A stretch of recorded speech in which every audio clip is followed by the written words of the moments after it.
ಭಗವಂತನ ಆಶೀರ್ವಾದದಿಂದ ನಾವೆಲ್ಲರೂ ಕೂಡ ಸುಖಿಗಳಾಗಿ ಬದುಕನ್ನು ಮಾಡ್ತಾ ಬಸವನಾಡಿನ ಮರಗಮ್ಮ ದೇವಿಯ ಜಾತ್ರಾ ನಿಮಿತ್ತವಾಗಿ ವರದಾನಿ ಗುಡ್ಡಾಪುರದ ತಾಯಿ ದಾನಮ್ಮ ದೇವಿಯ ಪವಿತ್ರವಾದ ಪುರಾಣದಲ್ಲಿ ನಾವೆಲ್ಲರೂ ಕೂಡ ಪಾಲ್ಗೊಂಡಿದ್ದೇವೆ. ಭಕ್ತಿಯಿಂದ ಭಗವಂತನ ನಾಮ ನುಡಿಬೇಕು. ನಾಮದೊಳಗೆ ಎಂತಹ ಶಕ್ತಿ ಅದ ಅಂತ ಕೇಳಿದರೆ, ಯಾರು ಭಗವಂತನ ನಾಮವನ್ನು ನುಡಿತಾರೋ ಅವರೆಲ್ಲರೂ ಕೂಡ ಮಾಡಿದ ಪಾಪಗಳಿಂದ ನಿರ್ಮುಕ್ತಿ ಹೊಂದುತ್ತಾರೆ. ಶಿವ ಶಿವ ಎಂದರೆ ಭಯವಿಲ್ಲ, ಶಿವನಾಮಕ್ಕೆ ಸಾಟಿ ಬೇರಿಲ್ಲ, ಶಿವಭಕ್ತರಿಗೆ ನರಕಾನೇ ಇಲ್ಲ ಅಂತ ಹೇಳ್ತಾರೆ. ಬಾಳ ಮಂದಿ ನಾನು ನೋಡ್ತಿರ್ತೀನಿ, ಸುಮ್ಮ ಕೂತಿರ್ತಾವ, ಆ ಕಡೆ ಕಡೆ ನೋಡ್ಕೊಂತ.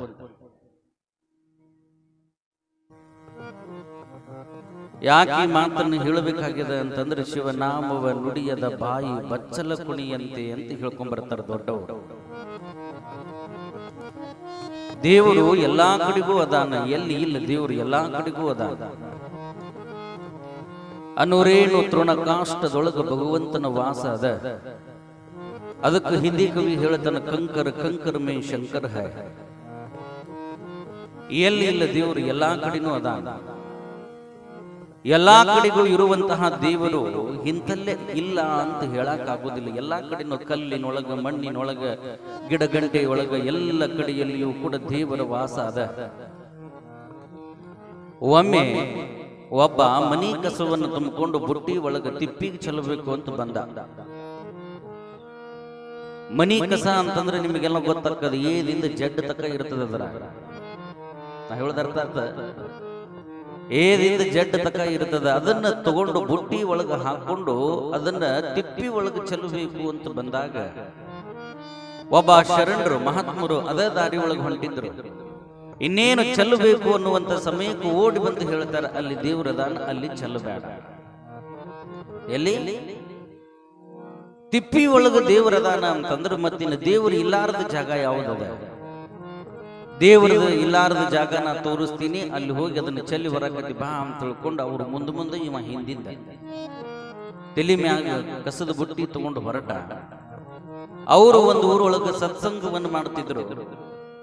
ಮ್ಯಾಗ ಹತ್ತಿ ಹೋಗುವಾಗ ಹೇಳಿದ್ರು, ಅಲ್ಲಿ ನಿಂದರು, ನಾನು ಮೊದಲಿಗೆ ಶಿವನಾಮ ಸ್ಮರಣೆಯನ್ನು ಮಾಡಿಸ್ತೀನಿ. ಯಾರು ಭಕ್ತಿಯಿಂದ ಶಿವನಾಮ ಸ್ಮರಣೆಯನ್ನು ಮಾಡ್ತಾರೋ ಅವರು ಬಾಯಿ ಒಳಗ ದೇವರದ. ಯಾವ ಮಾಡ್ಲಾರ್ದಂಗ ಕುಂತಿರ್ತಾವಲ್ಲ ಅವಕರು ಬಾಯಾಗ ದೇವರಿಲ್ಲ, ಅಲ್ಲಿ ಹೋಗಿ ಚಲ್ಲು ಅಂತ ಹೇಳಿ ನಡ್ತಾವ.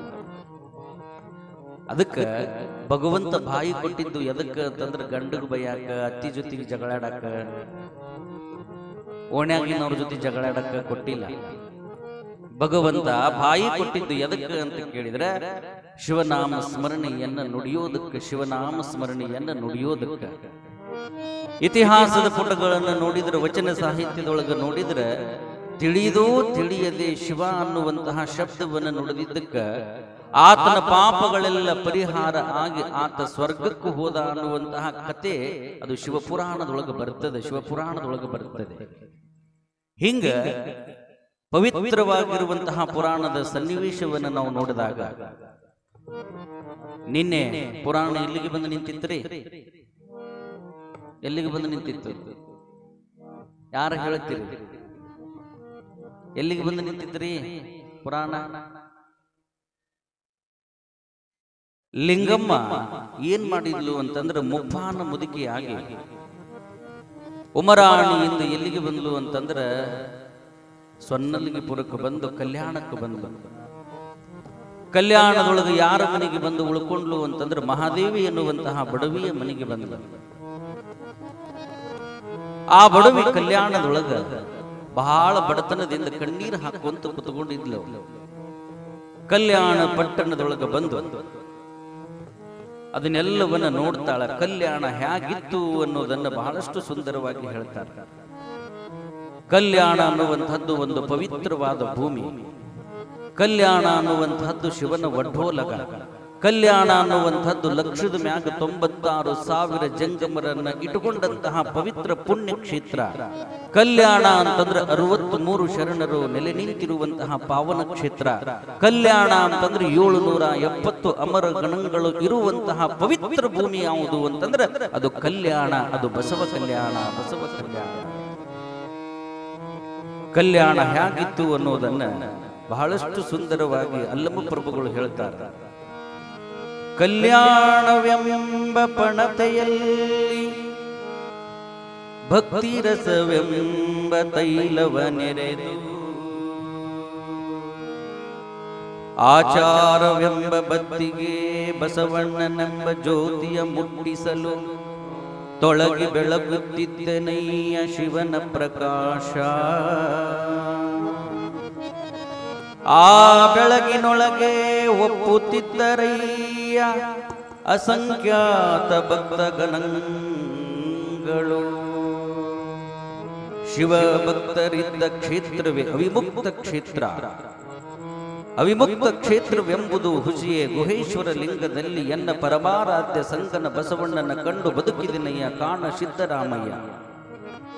ಅಲ್ಲಮ ಪ್ರಭುಗಳು ಬರೆದಿರುವಂತಹ ವಚನ. ಕಲ್ಯಾಣ ಅನ್ನುವಂಥದ್ದು ಪವಿತ್ರವಾಗಿತ್ತು. ಕಲ್ಯಾಣದ ಭೂಮಿ ಅಂತಂದ್ರೆ ಅದು ಪವಿತ್ರವಾದ ಭೂಮಿ. ಯಾಕಂತ ಕೇಳಿದ್ರೆ ಎಲ್ಲಾ ಭೂಮಿಗಳು ಪವಿತ್ರವಾಗುವುದಿಲ್ಲ. ಯಾವ ಮಹಾತ್ಮರು ಅಲ್ಲಿ ತಮ್ಮ ಪಾದವನ್ನು ಇಡ್ತಾರೋ ಅವಾಗ ಆ ಭೂಮಿ ಅದು ಪವಿತ್ರವಾಗಿ ಹೋಗಿಬಿಡುತ್ತದೆ.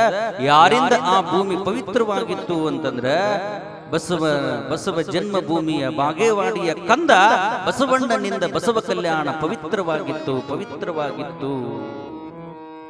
ಹಲವು ಮಾತೇನು ನೀನೊಲಿದು ಪಾದವನ್ನಿಟ್ಟ ನೆಲವೇ ಸುಕ್ಷೇತ್ರ.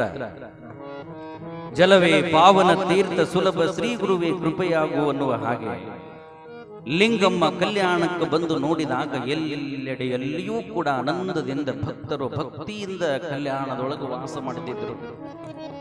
ಎಲ್ಲರ ಮನೆಗಳ ಮುಂದೆ ಏನಂತ ಬರೆದಿತ್ತು ಅಂತಂದ್ರೆ ಶರಣರ ಬರವಣಿಗೆ ಪ್ರಾಣ ಜೀವಾಳವಯ್ಯ. ಮೊದಲದು ನಮ್ಮ ಭಾರತೀಯ ಸಂಸ್ಕೃತಿ. ಅದು ಬರುವಂತವರನ್ನ ಸ್ವಾಗತಿಸುವಂಥದ್ದು ನಮ್ಮ ಭಾರತೀಯ ಸನಾತನ ಸಂಸ್ಕೃತಿ. ಅದು ಆದ್ರೆ ಆ ಮನೆಗಳ ಮುಂದೆ ಈಗೇನಾಗ್ಯಾವು ಅಂತ ಕೇಳಿದ್ರೆ ಶರಣರ ಬರವಣಿಗೆ ಪ್ರಾಣ ಜೀವಾಳವಯ್ಯ ಅನ್ನುವಂಥ ಬೋರ್ಡ್ ಇಲ್ಲಿಗ ಏನಂತದ, ಒಳಗೆ ನಾಯಿಗಳಿವೆ ಎಚ್ಚರಿಕೆ. ನೋಡ್ರಿ, ಮೊದಲ ಶರಣರ ಬರವಣಿಗೆ ಪ್ರಾಣ ಜೀವಾಳವಯ್ಯ ಅಂತ ಬರೀತಿತ್ತು. ಆದ್ರೆ ಈಗ ಅದ ಪರಂಪರೆಯೊಳಗೆ ಬರುವಂತಹ ನಿಮ್ಮ ಮನೆಗಳ ಮುಂದೆ ಒಳಗೆ ನಾಯಿಗಳಿವೆ ಎಚ್ಚರಿಕೆ ಎನ್ನುವಂತಹ ಬೋರ್ಡ್ಗಳನ್ನು ನಾವು ಹಾಕ್ತಾ ಇದೀವಿ ಅಂತಂದ್ರೆ ಎಲ್ಲಿ ಹೋಯಿತು ನಮ್ಮ ಶರಣ ಪರಂಪರೆ? ಎಲ್ಲಿ ಹೋಯಿತು ನಮ್ಮ ಶರಣ ಪರಂಪರೆ? ಅತಿಥಿ ದೇವೋಭವ, ಅತಿಥಿಗಳನ್ನು ಸಾಕ್ಷಾತ್ ದೇವರ ಸಮಾನದಂತ ಕಾಣುವಂತಹ ಪವಿತ್ರವಾದ ದೇಶ ಅದು ನಮ್ಮ ಭಾರತ. ಅದು ನಮ್ಮ ಭಾರತ. ಕಲ್ಯಾಣ ಅನ್ನುವಂಥದ್ದು ಹೇಗಿತ್ತು ಅಂತ ಕೇಳಿದ್ರೆ ಬಾಗಿದ ತಲೆ ಮುಗಿದ ಕೈಯನ್ನಾಗಿರಿಸು ಕೂಡಲ ಸಂಗಮ ದೇವ. ಎಲ್ಲೆಡೆಯಲ್ಲಿ ಭಕ್ತಿಯಿಂದ ಪ್ರತಿಯೊಬ್ಬರ ಹಣಿ ಮೇಲೆ ವಿಭೂತಿ. ಈಗ ನೀವು ಇಷ್ಟು ಮಂದಿ ಬಂದಿರಿ, ಎಷ್ಟು ಮಂದಿ ಹಣಿ ಮ್ಯಾಗ ವಿಭೂತಿ ಅದ? ನಿಮ್ಮ ಹಣಿ ನೀವ ನೋಡ್ಕೊಂಡ್ಬಿಡ್ರಿ. ನೋಡ್ಕೊಳಕತ್ರ ಒಬ್ಬೊಬ್ಬರು ತಮ್ಮ ಮಾರಿ. ಎಷ್ಟು ಮಂದಿ ಹಣಿ ಮ್ಯಾಗ ಕುಂಕುಮದ, ಎಷ್ಟು ಮಂದಿ ಹಣಿ ಮ್ಯಾಗ ವಿಭೂತಿ ಅದ? ಶರಣರ ನೊಸಲಿಗೆ ವಿಭೂತಿಯೇ ಶೃಂಗಾರ ಅಂತ ಹೇಳ್ತಾರ. ಯಾವುದೋ ನಾರಿಗೆ ಗುಣವೇ ಶೃಂಗಾರ, ಸಮುದ್ರಕ್ಕೆ ತೊರೆಯೇ ಸಿಂಗಾರ, ಶರಣರ ನೊಸಲಿಗೆ ವಿಭೂತಿಯೇ ಶೃಂಗಾರ. ಹಂಗ ಪ್ರತಿಯೊಬ್ಬರ ಹಣಿ ಮ್ಯಾಗ ವಿಭೂತಿ, ಕೊರಳಾಗ ರುದ್ರಾಕ್ಷಿ, ಗುರು ಕೊಟ್ಟಂತಹ ಲಿಂಗವನ್ನ ಹಾಕೊಂಡು ಪ್ರತಿಯೊಬ್ಬರು ಕೂಡ ಕಾಯಕವನ್ನ ಮಾಡುವಂತಹ ಪುಣ್ಯ ಕ್ಷೇತ್ರ ಯಾವುದಾದ್ರೂ ಇದ್ರೆ ಅದು ಬಸವ ಕಲ್ಯಾಣ. ಬಸವ ಕಲ್ಯಾಣ. ಅಂತಹ ಕಲ್ಯಾಣದ ಬಗ್ಗೆ ನಮ್ಮ ಗವಾಯಿಗಳು ಒಂದು ಸುಂದರವಾದ ಹಾಡನ್ನು ಹಾಡ್ತಾರೆ. ತಾವೆಲ್ಲರೂ ಕೂಡ ಕೇಳಬೇಕು. ಜಯ ಕಲ್ಯಾಣಕ್ಕೆ ಜಯ ಕಲ್ಯಾಣಕ್ಕೆ ಜಯ ಕಲ್ಯಾಣಕ್ಕೆ ಜಯ ಜಯ ಗೀತೆ ಹಾಡಿ ಜನರೆಲ್ಲ ಕೂಡಿ ಶರಣರ ಮಹಿಮೆಯ ಪಾಡಿ, ಶರಣರ ಮಹಿಮೆಯ ಪಾಡಿ, ಶರಣರ ಮಹಿಮೆಯ ಪಾಡಿ. ಜಯ ಕಲ್ಯಾಣಕ್ಕೆ ಜಯ ಕಲ್ಯಾಣಕ್ಕೆ ಜಯ ಕಲ್ಯಾಣಕ್ಕೆ ಜಯ ಹೇ, ಜಯ ಕಲ್ಯಾಣಕ್ಕೆ ಜಯ ಕಲ್ಯಾಣಕ್ಕೆ ಜಯ ಕಲ್ಯಾಣಕ್ಕೆ ಜಯ ಹೇ. ಜನರೆಲ್ಲ ಕೂಡಿ ಜಯ ಗೀತೆ ಹಾಡಿ ಜನರೆಲ್ಲ ಕೂಡಿ ಶರಣರ ಮಹಿಮೆಯ ಪಾಡಿ ಶರಣರ ಮಹಿಮೆಯ ಪಾಡಿ ಶರಣರ ಮಹಿಮೆಯ ಪಾಡಿ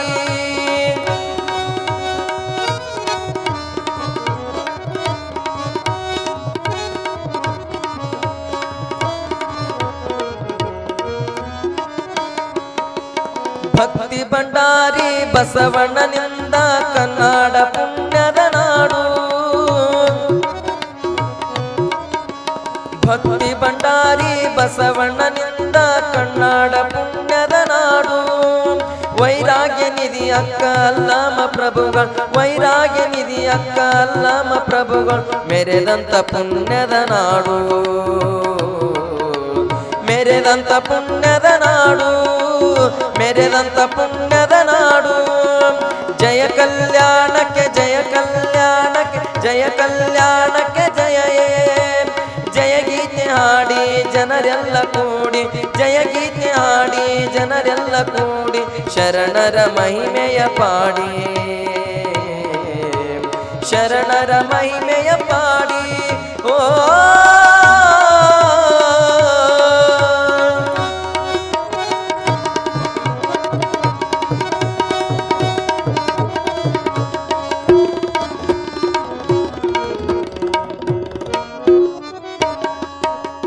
ಮಡಿವಾಳ ಮಾಚಯ್ಯ ಶಿವ ಭಕ್ತಾರಳಯ್ಯ ಶರಣರು ಮೆರದಿಹ ನಾಡು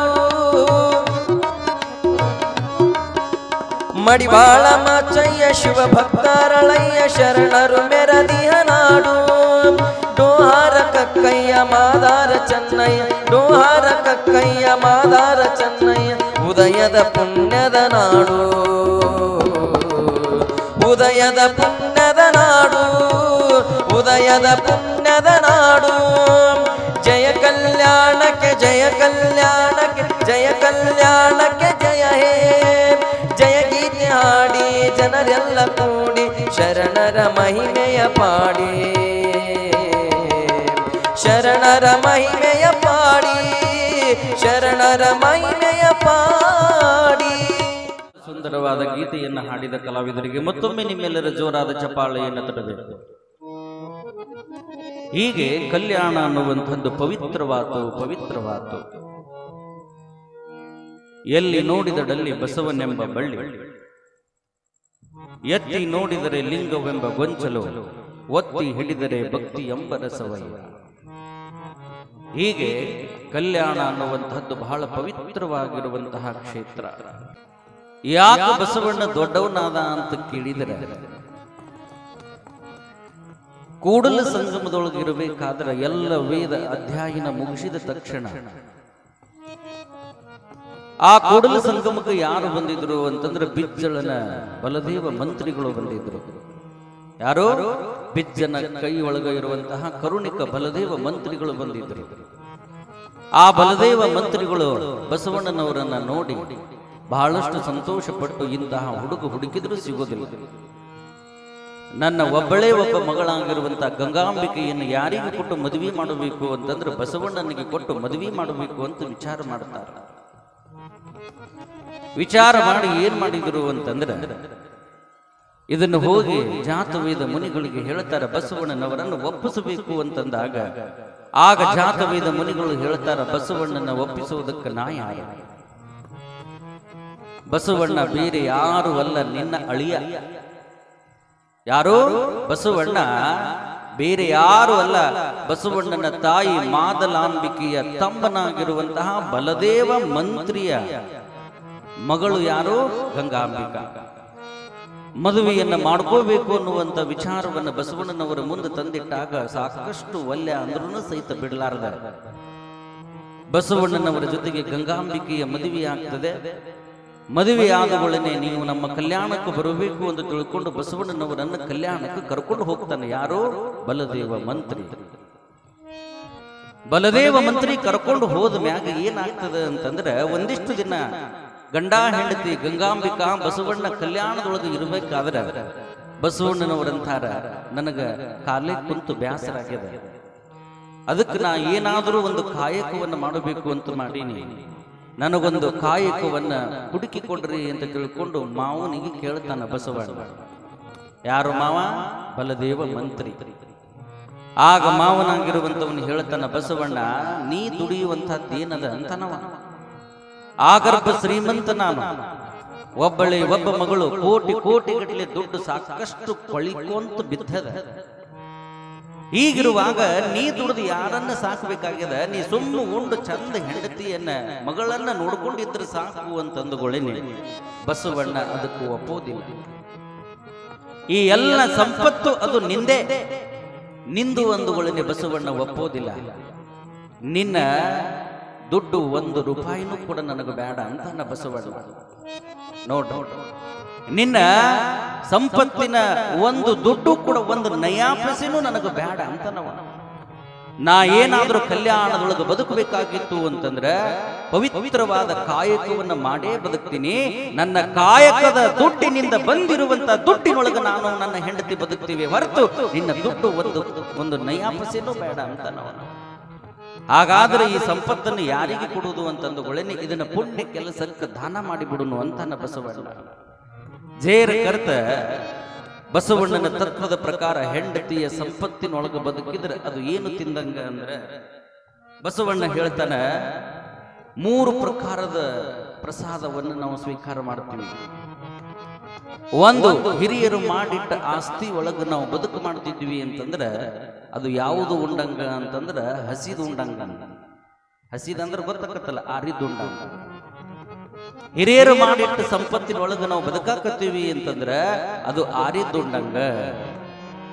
ಇನ್ನ ಹೆಂಡತಿ ಸಂಪತ್ತಿನೊಳಗೆ ನಾವು ಬದುಕಿದ್ವಿ ಅಂತಂದ್ರ, ಹೆಂಡತಿ ಆಸ್ತಿ ಒಳಗೆ ನಾವು ಬದುಕಿದ್ವಿ ಅಂತಂದ್ರೆ ಅದು ಯಾವುದು ಉಂಡಂಗ ಅಂತಂದ್ರೆ ಅದು ಹಳಸಿದ್ದುಂಡಂಗ ಅಂತದ. ಹಳಸಿದ್ದುಂಡಂಗ ಹಿರಿಯರು ಮಾಡಿಟ್ಟಿದ್ದು ಅದು ಹಸಿದುಂಡಂಗ, ಹೆಂಡತಿ ಸಂಪತ್ತಿನೊಳಗೆ ಬದುಕೋದು ಅದು ಹಳಸಿದ್ದುಂಡಂಗ. ತಾನು ಕಷ್ಟಪಟ್ಟು ಬೆವರು ಸುರಿಸಿ ದುಡಿದು ಬದುಕಿ ಏನು ಉಣ್ಣೋದಲ್ಲ ಅದು ಬಿಸಿದುಂಡಂಗ, ಅದು ಬಿಸಿದುಂಡಂಗ. ಬಸವಣ್ಣ ಹೇಳ್ತಾನ, ನಾನು ಬಿಸಿದನ್ನ ಉಣಬೇಕು ಅಂತ ವಿಚಾರ ಮಾಡಿದವನೇ ಹೊರತು ಹಸಿದು ಹಳಸಿದ್ದನ್ನ ನಾನು ಉಣ್ಣೋದಿಲ್ಲ. ಈ ನಿನ್ನ ಸಂಪತ್ತನ್ನು ಯಾರಿಗಾದ್ರೂ ಯಾವುದಕ್ಕಾದ್ರೂ ಪುಣ್ಯ ಕೆಲಸಕ್ಕೆ ದಾನ ಮಾಡಿಬಿಡುನು ಅಂತಂದಾಗ ಆಗ ಬಸವಣ್ಣನ ನಿಷ್ಠೆಯನ್ನ ನೋಡಿದಂತಹ ಬಲದೇವ ಮಂತ್ರಿ ಬಸವಣ್ಣನನ್ನ ಭಕ್ತಿಯಿಂದ ಕೊಂಡಾಡದ. ಅದಕ್ಕೆ ಬಸವಣ್ಣ ದೊಡ್ಡವನಾದ, ಅದಕ್ಕೆ ಬಸವಣ್ಣ ದೊಡ್ಡವನಾದ. ಬಾಳ ಚಲೋ ಆತ ತಗೋ, ಹೆಂಡತಿ ಆಸ್ತಿ ಸಿಕ್ಕದ ಇನ್ನೇನದು ಹೊಡಿತದ ಮಲಗೋದದ ಚೈನಿ ಮಾಡೋದದ ಅಂತ ಮಾಡಿದ್ರೆ ಬಸವಣ್ಣ ಈ ಸಮಾಜದೊಳಗೆ ದೊಡ್ಡವ ಹಾಕಿದ್ದಿಲ್ಲ. ಕಾಯಕ ಅನ್ನುವಂತಹದ್ದು ಸಿದ್ಧಾಂತ ಬಸವಣ್ಣ ಯಾರು ದುಡಿತಾರ ಅವರ ಈ ಸಮಾಜದೊಳಗೆ ಬದುಕೋದಕ್ಕೆ ಅರ್ಹರು ಅಂತ ತಿಳಿದ ಬಸವಣ್ಣ. ಹೀಗೆ ಬಸವಣ್ಣನವರನ್ನು ಏನ್ ಮಾಡಿದ್ರು ಅಂತಂದ್ರೆ ಹಿಂಗ ತನ್ನ ಜೊತೆಗೆ ಕರ್ಕೊಂಡು ಹೋಗಿ ಬಿಜ್ಜಳನ ಅರಮನೆ ಒಳಗೆ ಕುತ್ಕೋತಾ ಇರಬೇಕಾದ್ರೆ ಬಸವಣ್ಣನ ಬುದ್ಧಿವಂತಿಕೆಯನ್ನ ನೋಡಿ ಏನಾಯ್ತು ಅಂತಂದ್ರೆ ಕೊಂಡಿ ಮಂಚಣ್ಣ ಅಂತಕ್ಕಂಥವನು ಲೆಕ್ಕ ಬರಿತಿದ್ದಾನೆ. ಏನ್ ಮಾಡ್ತಿದ್ದ? ಕೊಂಡಿ ಮಂಚಣ್ಣ ಅಂತಕ್ಕಂಥವನು ಲೆಕ್ಕ ಬರಿತಿದ್ದ. ಆ ಲೆಕ್ಕವನ್ನು ಒಪ್ಪಿಸುವಂತಹ ಸಂದರ್ಭದೊಳಗೆ ಬಸವಣ್ಣನವರು ಹೋಗಿ ಸುಮ್ಮ ಕುಂತಿದ್ರು. ಅವ ಏನ್ ಮಾಡ್ದ ಅಂತಂದ್ರೆ 100 ಕೋಟಿ ಪ್ರಜೆಗಳಿಗೆ, 200 ಕೋಟಿ ನೀರಾವರಿಗೆ, 300 ಕೋಟಿ ಏನು ತಾ ಬರೆದಿದ್ನಲ್ಲ ಅದು ಏನು ಬರೀತಾನ ಅದನ್ನ ಲೆಕ್ಕ ಸುಮ್ಮ ಕೊಡುದಷ್ಟ. ಅದು ತಪ್ಪು ಒಪ್ಪು ಯಾರೂ ನೋಡ್ತಿದ್ದಿಲ್ಲ. ಆಗ ಅದನ್ನೆಲ್ಲವನ್ನ ನೋಡ್ತಾ ಇರುವಂತ ಬಸವಣ್ಣನ ಮನಸ್ಸಂತದ ಪ್ರಜೆಗಳ ದುಡ್ಡು ಯಾವ ರೀತಿ ಹಾಳಾಗ್ಲಿಕ್ಕತ್ತದ. ಆಗ ಬಲದೇವ ಮಂತ್ರಿಗಳಂತಾರ, ಲೆಕ್ಕ ಮುಗಿದ ಬಳಿಕ ಬಲದೇವ ಮಂತ್ರಿಗಳು ಬಸವಣ್ಣನವರಿಗೆ ಹೇಳ್ತಾರೆ, ಯಾಕೆ ಬಸವಣ್ಣನವರೇ ಮಾರಿ ಸಪ್ಪು ಮಾಡಿ ಕುಂತಿರಲ್ಲ, ಏನಾದರೂ ಈ ಲೆಕ್ಕದ ಬಗ್ಗೆ ಹೇಳ್ರಿ ಅಂತಂದಾಗ ಬಸವಣ್ಣನವರಂತಾರ, ಮಂಚಣ್ಣನವರು ಒಪ್ಪಿಸಿದ ಲೆಕ್ಕದೊಳಗೆ ಒಂದಿಷ್ಟು ತಪ್ಪು ಕಂಡು ಬರ್ತದ ಅಂತಾನ ಬಸವಣ್ಣ. ಆಂಧ್ರವರು ನಿನ್ನೆ ಮೊನ್ನೆ ಬಂದಿರುವಂತಹ ಬಸವಣ್ಣ ಈ ಲೆಕ್ಕವನ್ನು ಹೆಂಗ ನೋಡ್ಲಿಕ್ಕೆ ಸಾಧ್ಯ? ನೀವು ಮಾಡುವಂತಹ ಲೆಕ್ಕದೊಳಗ ಒಂದು ಅಂಕಿ ಬದಲಾಗಿ ಅದು ಹೆಚ್ಚಿಗೆ ತೋರ್ಸಕತ್ತದ ನೋಡ್ರಿ ಅಂದುಗಳೇನೆ ಮತ್ತ ಕಣ್ಣಾಡಿಸಿ ನೋಡಿದಂತಹ ಕೊಂಡಿ ಮಂಚಣ್ಣ ಅಂತಾನ, ಕಣ್ಣು ತಪ್ಪಿ ನಾಲಿಗೆ ತಪ್ಪಿ ಲೆಕ್ಕ ಪತ್ರವನ್ನು ನಾನು ತಪ್ಪು ಓದಿದೆ, ಅದನ್ನು ಸರಿ ಮಾಡ್ತೀನಿ. ಬಸವಣ್ಣನವರು ಬಹಳ ಬುದ್ಧಿವಂತರು ಅಂತ ತಿಳ್ಕೊಂಡು ಅಲ್ಲಿಂದಲ್ಲೇ ತಪ್ಪಾದಂತಹ ಲೆಕ್ಕವನ್ನು ಸರಿಪಡಿಸಿದ. ಆಗ ಬಹಳಷ್ಟು ಸಂತೋಷವನ್ನ ಪಟ್ಟರು ಎಲ್ಲರೂ. ಯಾರು? ಬಿಜ್ಜಳ ಬಲದೇವ ಮಂತ್ರಿಗಳು ಬಸವಣ್ಣನ ಪಾಂಡಿತ್ಯಕ್ಕ ಮನಸೋತು. ನೀನು ಸಾಮಾನ್ಯ ವ್ಯಕ್ತಿಯಲ್ಲ, ಭಂಡಾರದ ವಿಷಯದೊಳಗೆ ನೀನು ಕೂಡ ಪಾಲುದಾರನಾಗಿ ಈ ಅರಮನೆ ಒಳಗೆ ಲೆಕ್ಕವನ್ನು ಬರೆಯುವಂತಹ ಕರುಣಿಕನಾಗಿ ಕೆಲಸವನ್ನ ಮಾಡುವಂತಂದಾಗ ಬಿಜ್ಜಳನ ಏನು ಆಸ್ಥಾನದೊಳಗೆ ಬಸವಣ್ಣ ಲೆಕ್ಕವನ್ನ ಬರೆಯುವುದಕ್ಕೂ ಹಕ್ಕ. ಹೀಗೆ ಬಸವಣ್ಣ ಬಿಜ್ಜಳನ ಹತ್ರ ಇರ್ತಾ ಇರಬೇಕಾದ್ರೆ ಅನೇಕ ಧರ್ಮದ ಕಾರ್ಯಗಳನ್ನು ಮಾಡದ.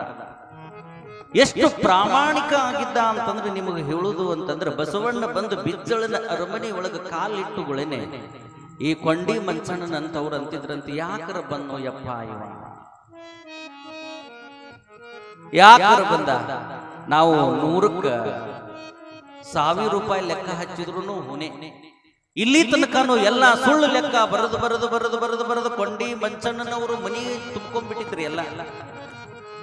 ಆದ್ರೆ ಸತ್ಯ ನಿಷ್ಠೆಗೆ ಪ್ರಾಮಾಣಿಕತೆಗೆ ಅರ್ಹನಾಗಿರುವಂತಹ ಬಸವಣ್ಣ ಬಂದಾಗ 1 ರೂಪಾಯಿನೂ ಸಹಿತ ಎಲ್ಲಿ ಕೂಡ ಹೋಗಾಕ ಬಿಡ್ಲಿಲ್ಲ.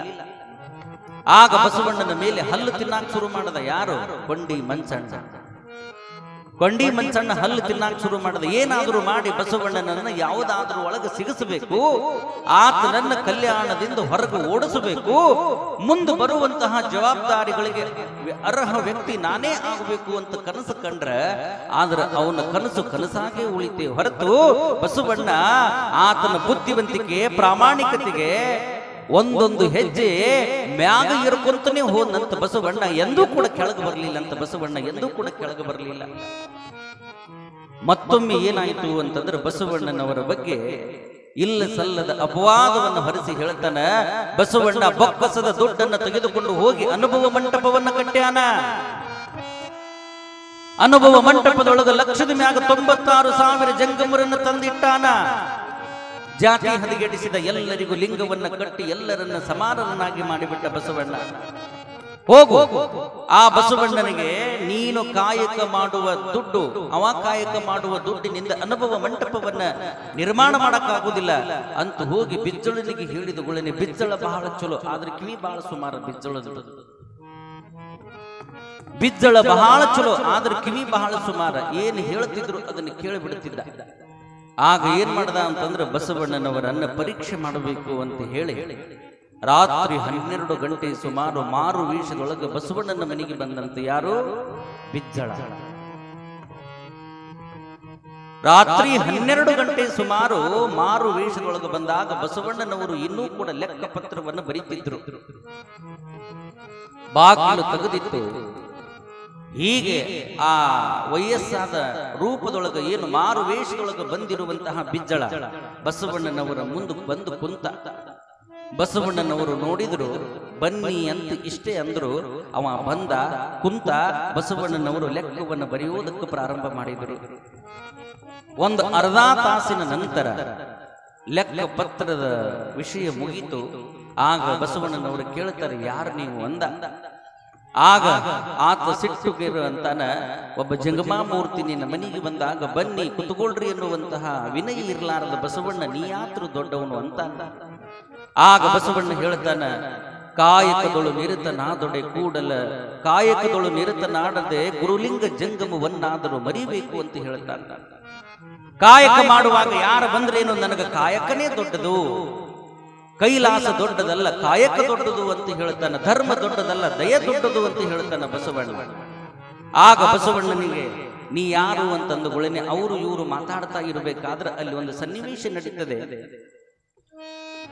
ಬಸವಣ್ಣ ಏನ್ ಮಾಡ್ದ ಅಂತಂದ್ರೆ, ಯಾವಾಗ ಬಸವಣ್ಣನ ಬಗ್ಗೆ ಬಸವಣ್ಣನ ಏನು ವ್ಯಕ್ತಿಗತವಾದ ವಿಚಾರವನ್ನ ನಿನ್ನ ಹೆಂಡತಿ ಮಕ್ಕಳು ಬಿಜ್ಜಳ ನಿನ್ನನ್ನು ಹೆಂಗ್ ನೋಡ್ಕೋತಾನ, ನಿನಗೆ ಪಗಾರ ಎಷ್ಟು ಕೊಡ್ತಾನ ಅಂತ ವಿಷಯ ಬದಲಾದಗಳೇನೆ ಒಂದು ದೀಪ ಏನು ಮೊದಲು ಹತ್ತಿತ್ತಲ್ಲ, ಆ ದೀಪವನ್ನ ಆರಿಸದ ಬಸವಣ್ಣ. ಏನ್ ಮಾಡ್ದ?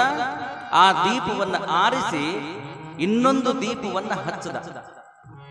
ಆಗ ಮುಂದೆ ಕುಂತಿರುವಂತಹ ಬಿಜ್ಜಳ ಏನು ಮಾರು ವೇಷದೊಳಗೆ ಬಂದಿದ್ನಲ್ಲ, ಅವಂಗ ಗಾಬರಿ ಆತು.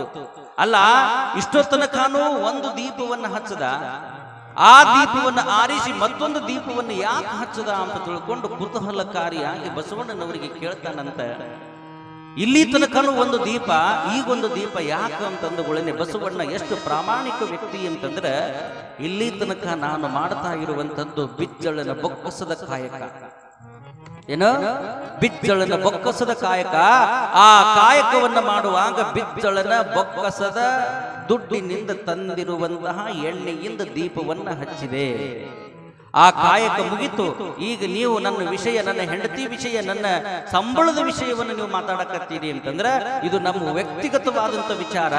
ಅದಕ್ಕೆ ಆ ದೀಪವನ್ನ ಆರಿಸಿ ನಾನು ದುಡಿದು ತಂದಿರುವಂತಹ ಎಣ್ಣೆಯ ದೀಪವನ್ನು ನಾನು ಉರಿಸಲಿಕ್ಕತ್ತೀನಿ ಅಂತ ಹೇಳ್ತಾನಂತಂದ್ರೆ ಅದಕ್ಕೆ ಬಸವಣ್ಣ ದೊಡ್ಡವನಾದ. ಅದಕ್ಕೆ ಬಸವಣ್ಣ ದೊಡ್ಡವನಾದ. ಸದ್ಗುರು ನೀ ಬಾ ಮನುಕುಲಲೇಸಿಗೆ ಮದ್ಗುರು ಬಸವಾನಿ ಬಾರೋ, ಹರಗುರು ಬಸವ ಬಾರೋ, ಮದ್ಗುರು ಬಸವಾನಿ ಬಾರೋ, ಹರಗುರು ಬಸವ ಬಾರೋ, ಮದ್ಗುರು ಬಸವಾನಿ ಬಾರೋ.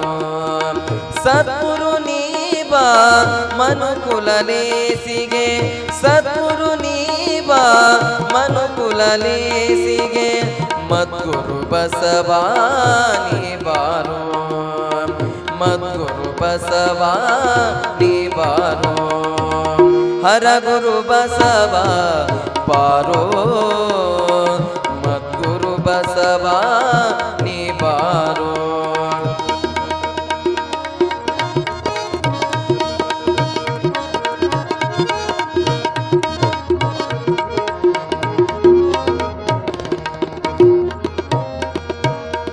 ದಿನವೂ ನಿನ್ನಯ ಸ್ಮರಣೆಯ ಗೈಯುವೆ, ದಿನವೂ ನಿನ್ನಯ ಸ್ಮರಣೆಯ ಗೈಯುವೆ, ದಿನವೂ ನಿನ್ನಯ ನಾಮವ ಜಪಿಸುವೆ.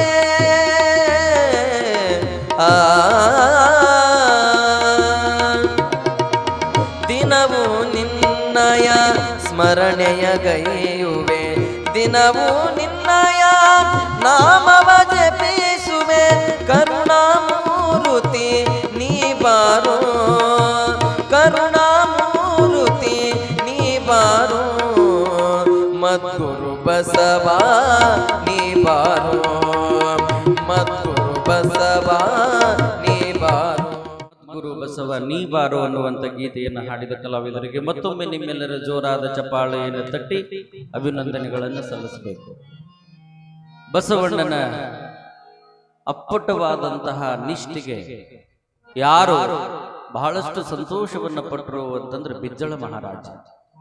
ನೋಡ್ರಿ ಎಷ್ಟು ಪ್ರಾಮಾಣಿಕತೆ ಇರಬೇಕು ಬಸವಣ್ಣನಲ್ಲಿ. ತನ್ನ ಕಾಯಕವನ್ನು ಮಾಡುವಾಗ ತನ್ನ ದೀಪದ ಬೆಳಕಿನಲ್ಲಿ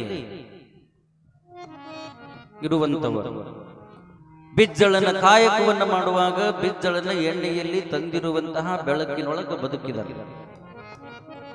ಆ ಪ್ರಾಮಾಣಿಕತೆ ಇಂದಿನ ರಾಜಕಾರಣಿಗಳಲ್ಲಿ ಬಂದು ಬಿಟ್ಟರೆ ಮುಗಿದು ಹೋತು. ಈ ನಮ್ಮ ದೇಶ ಏನಾಗ್ತದ?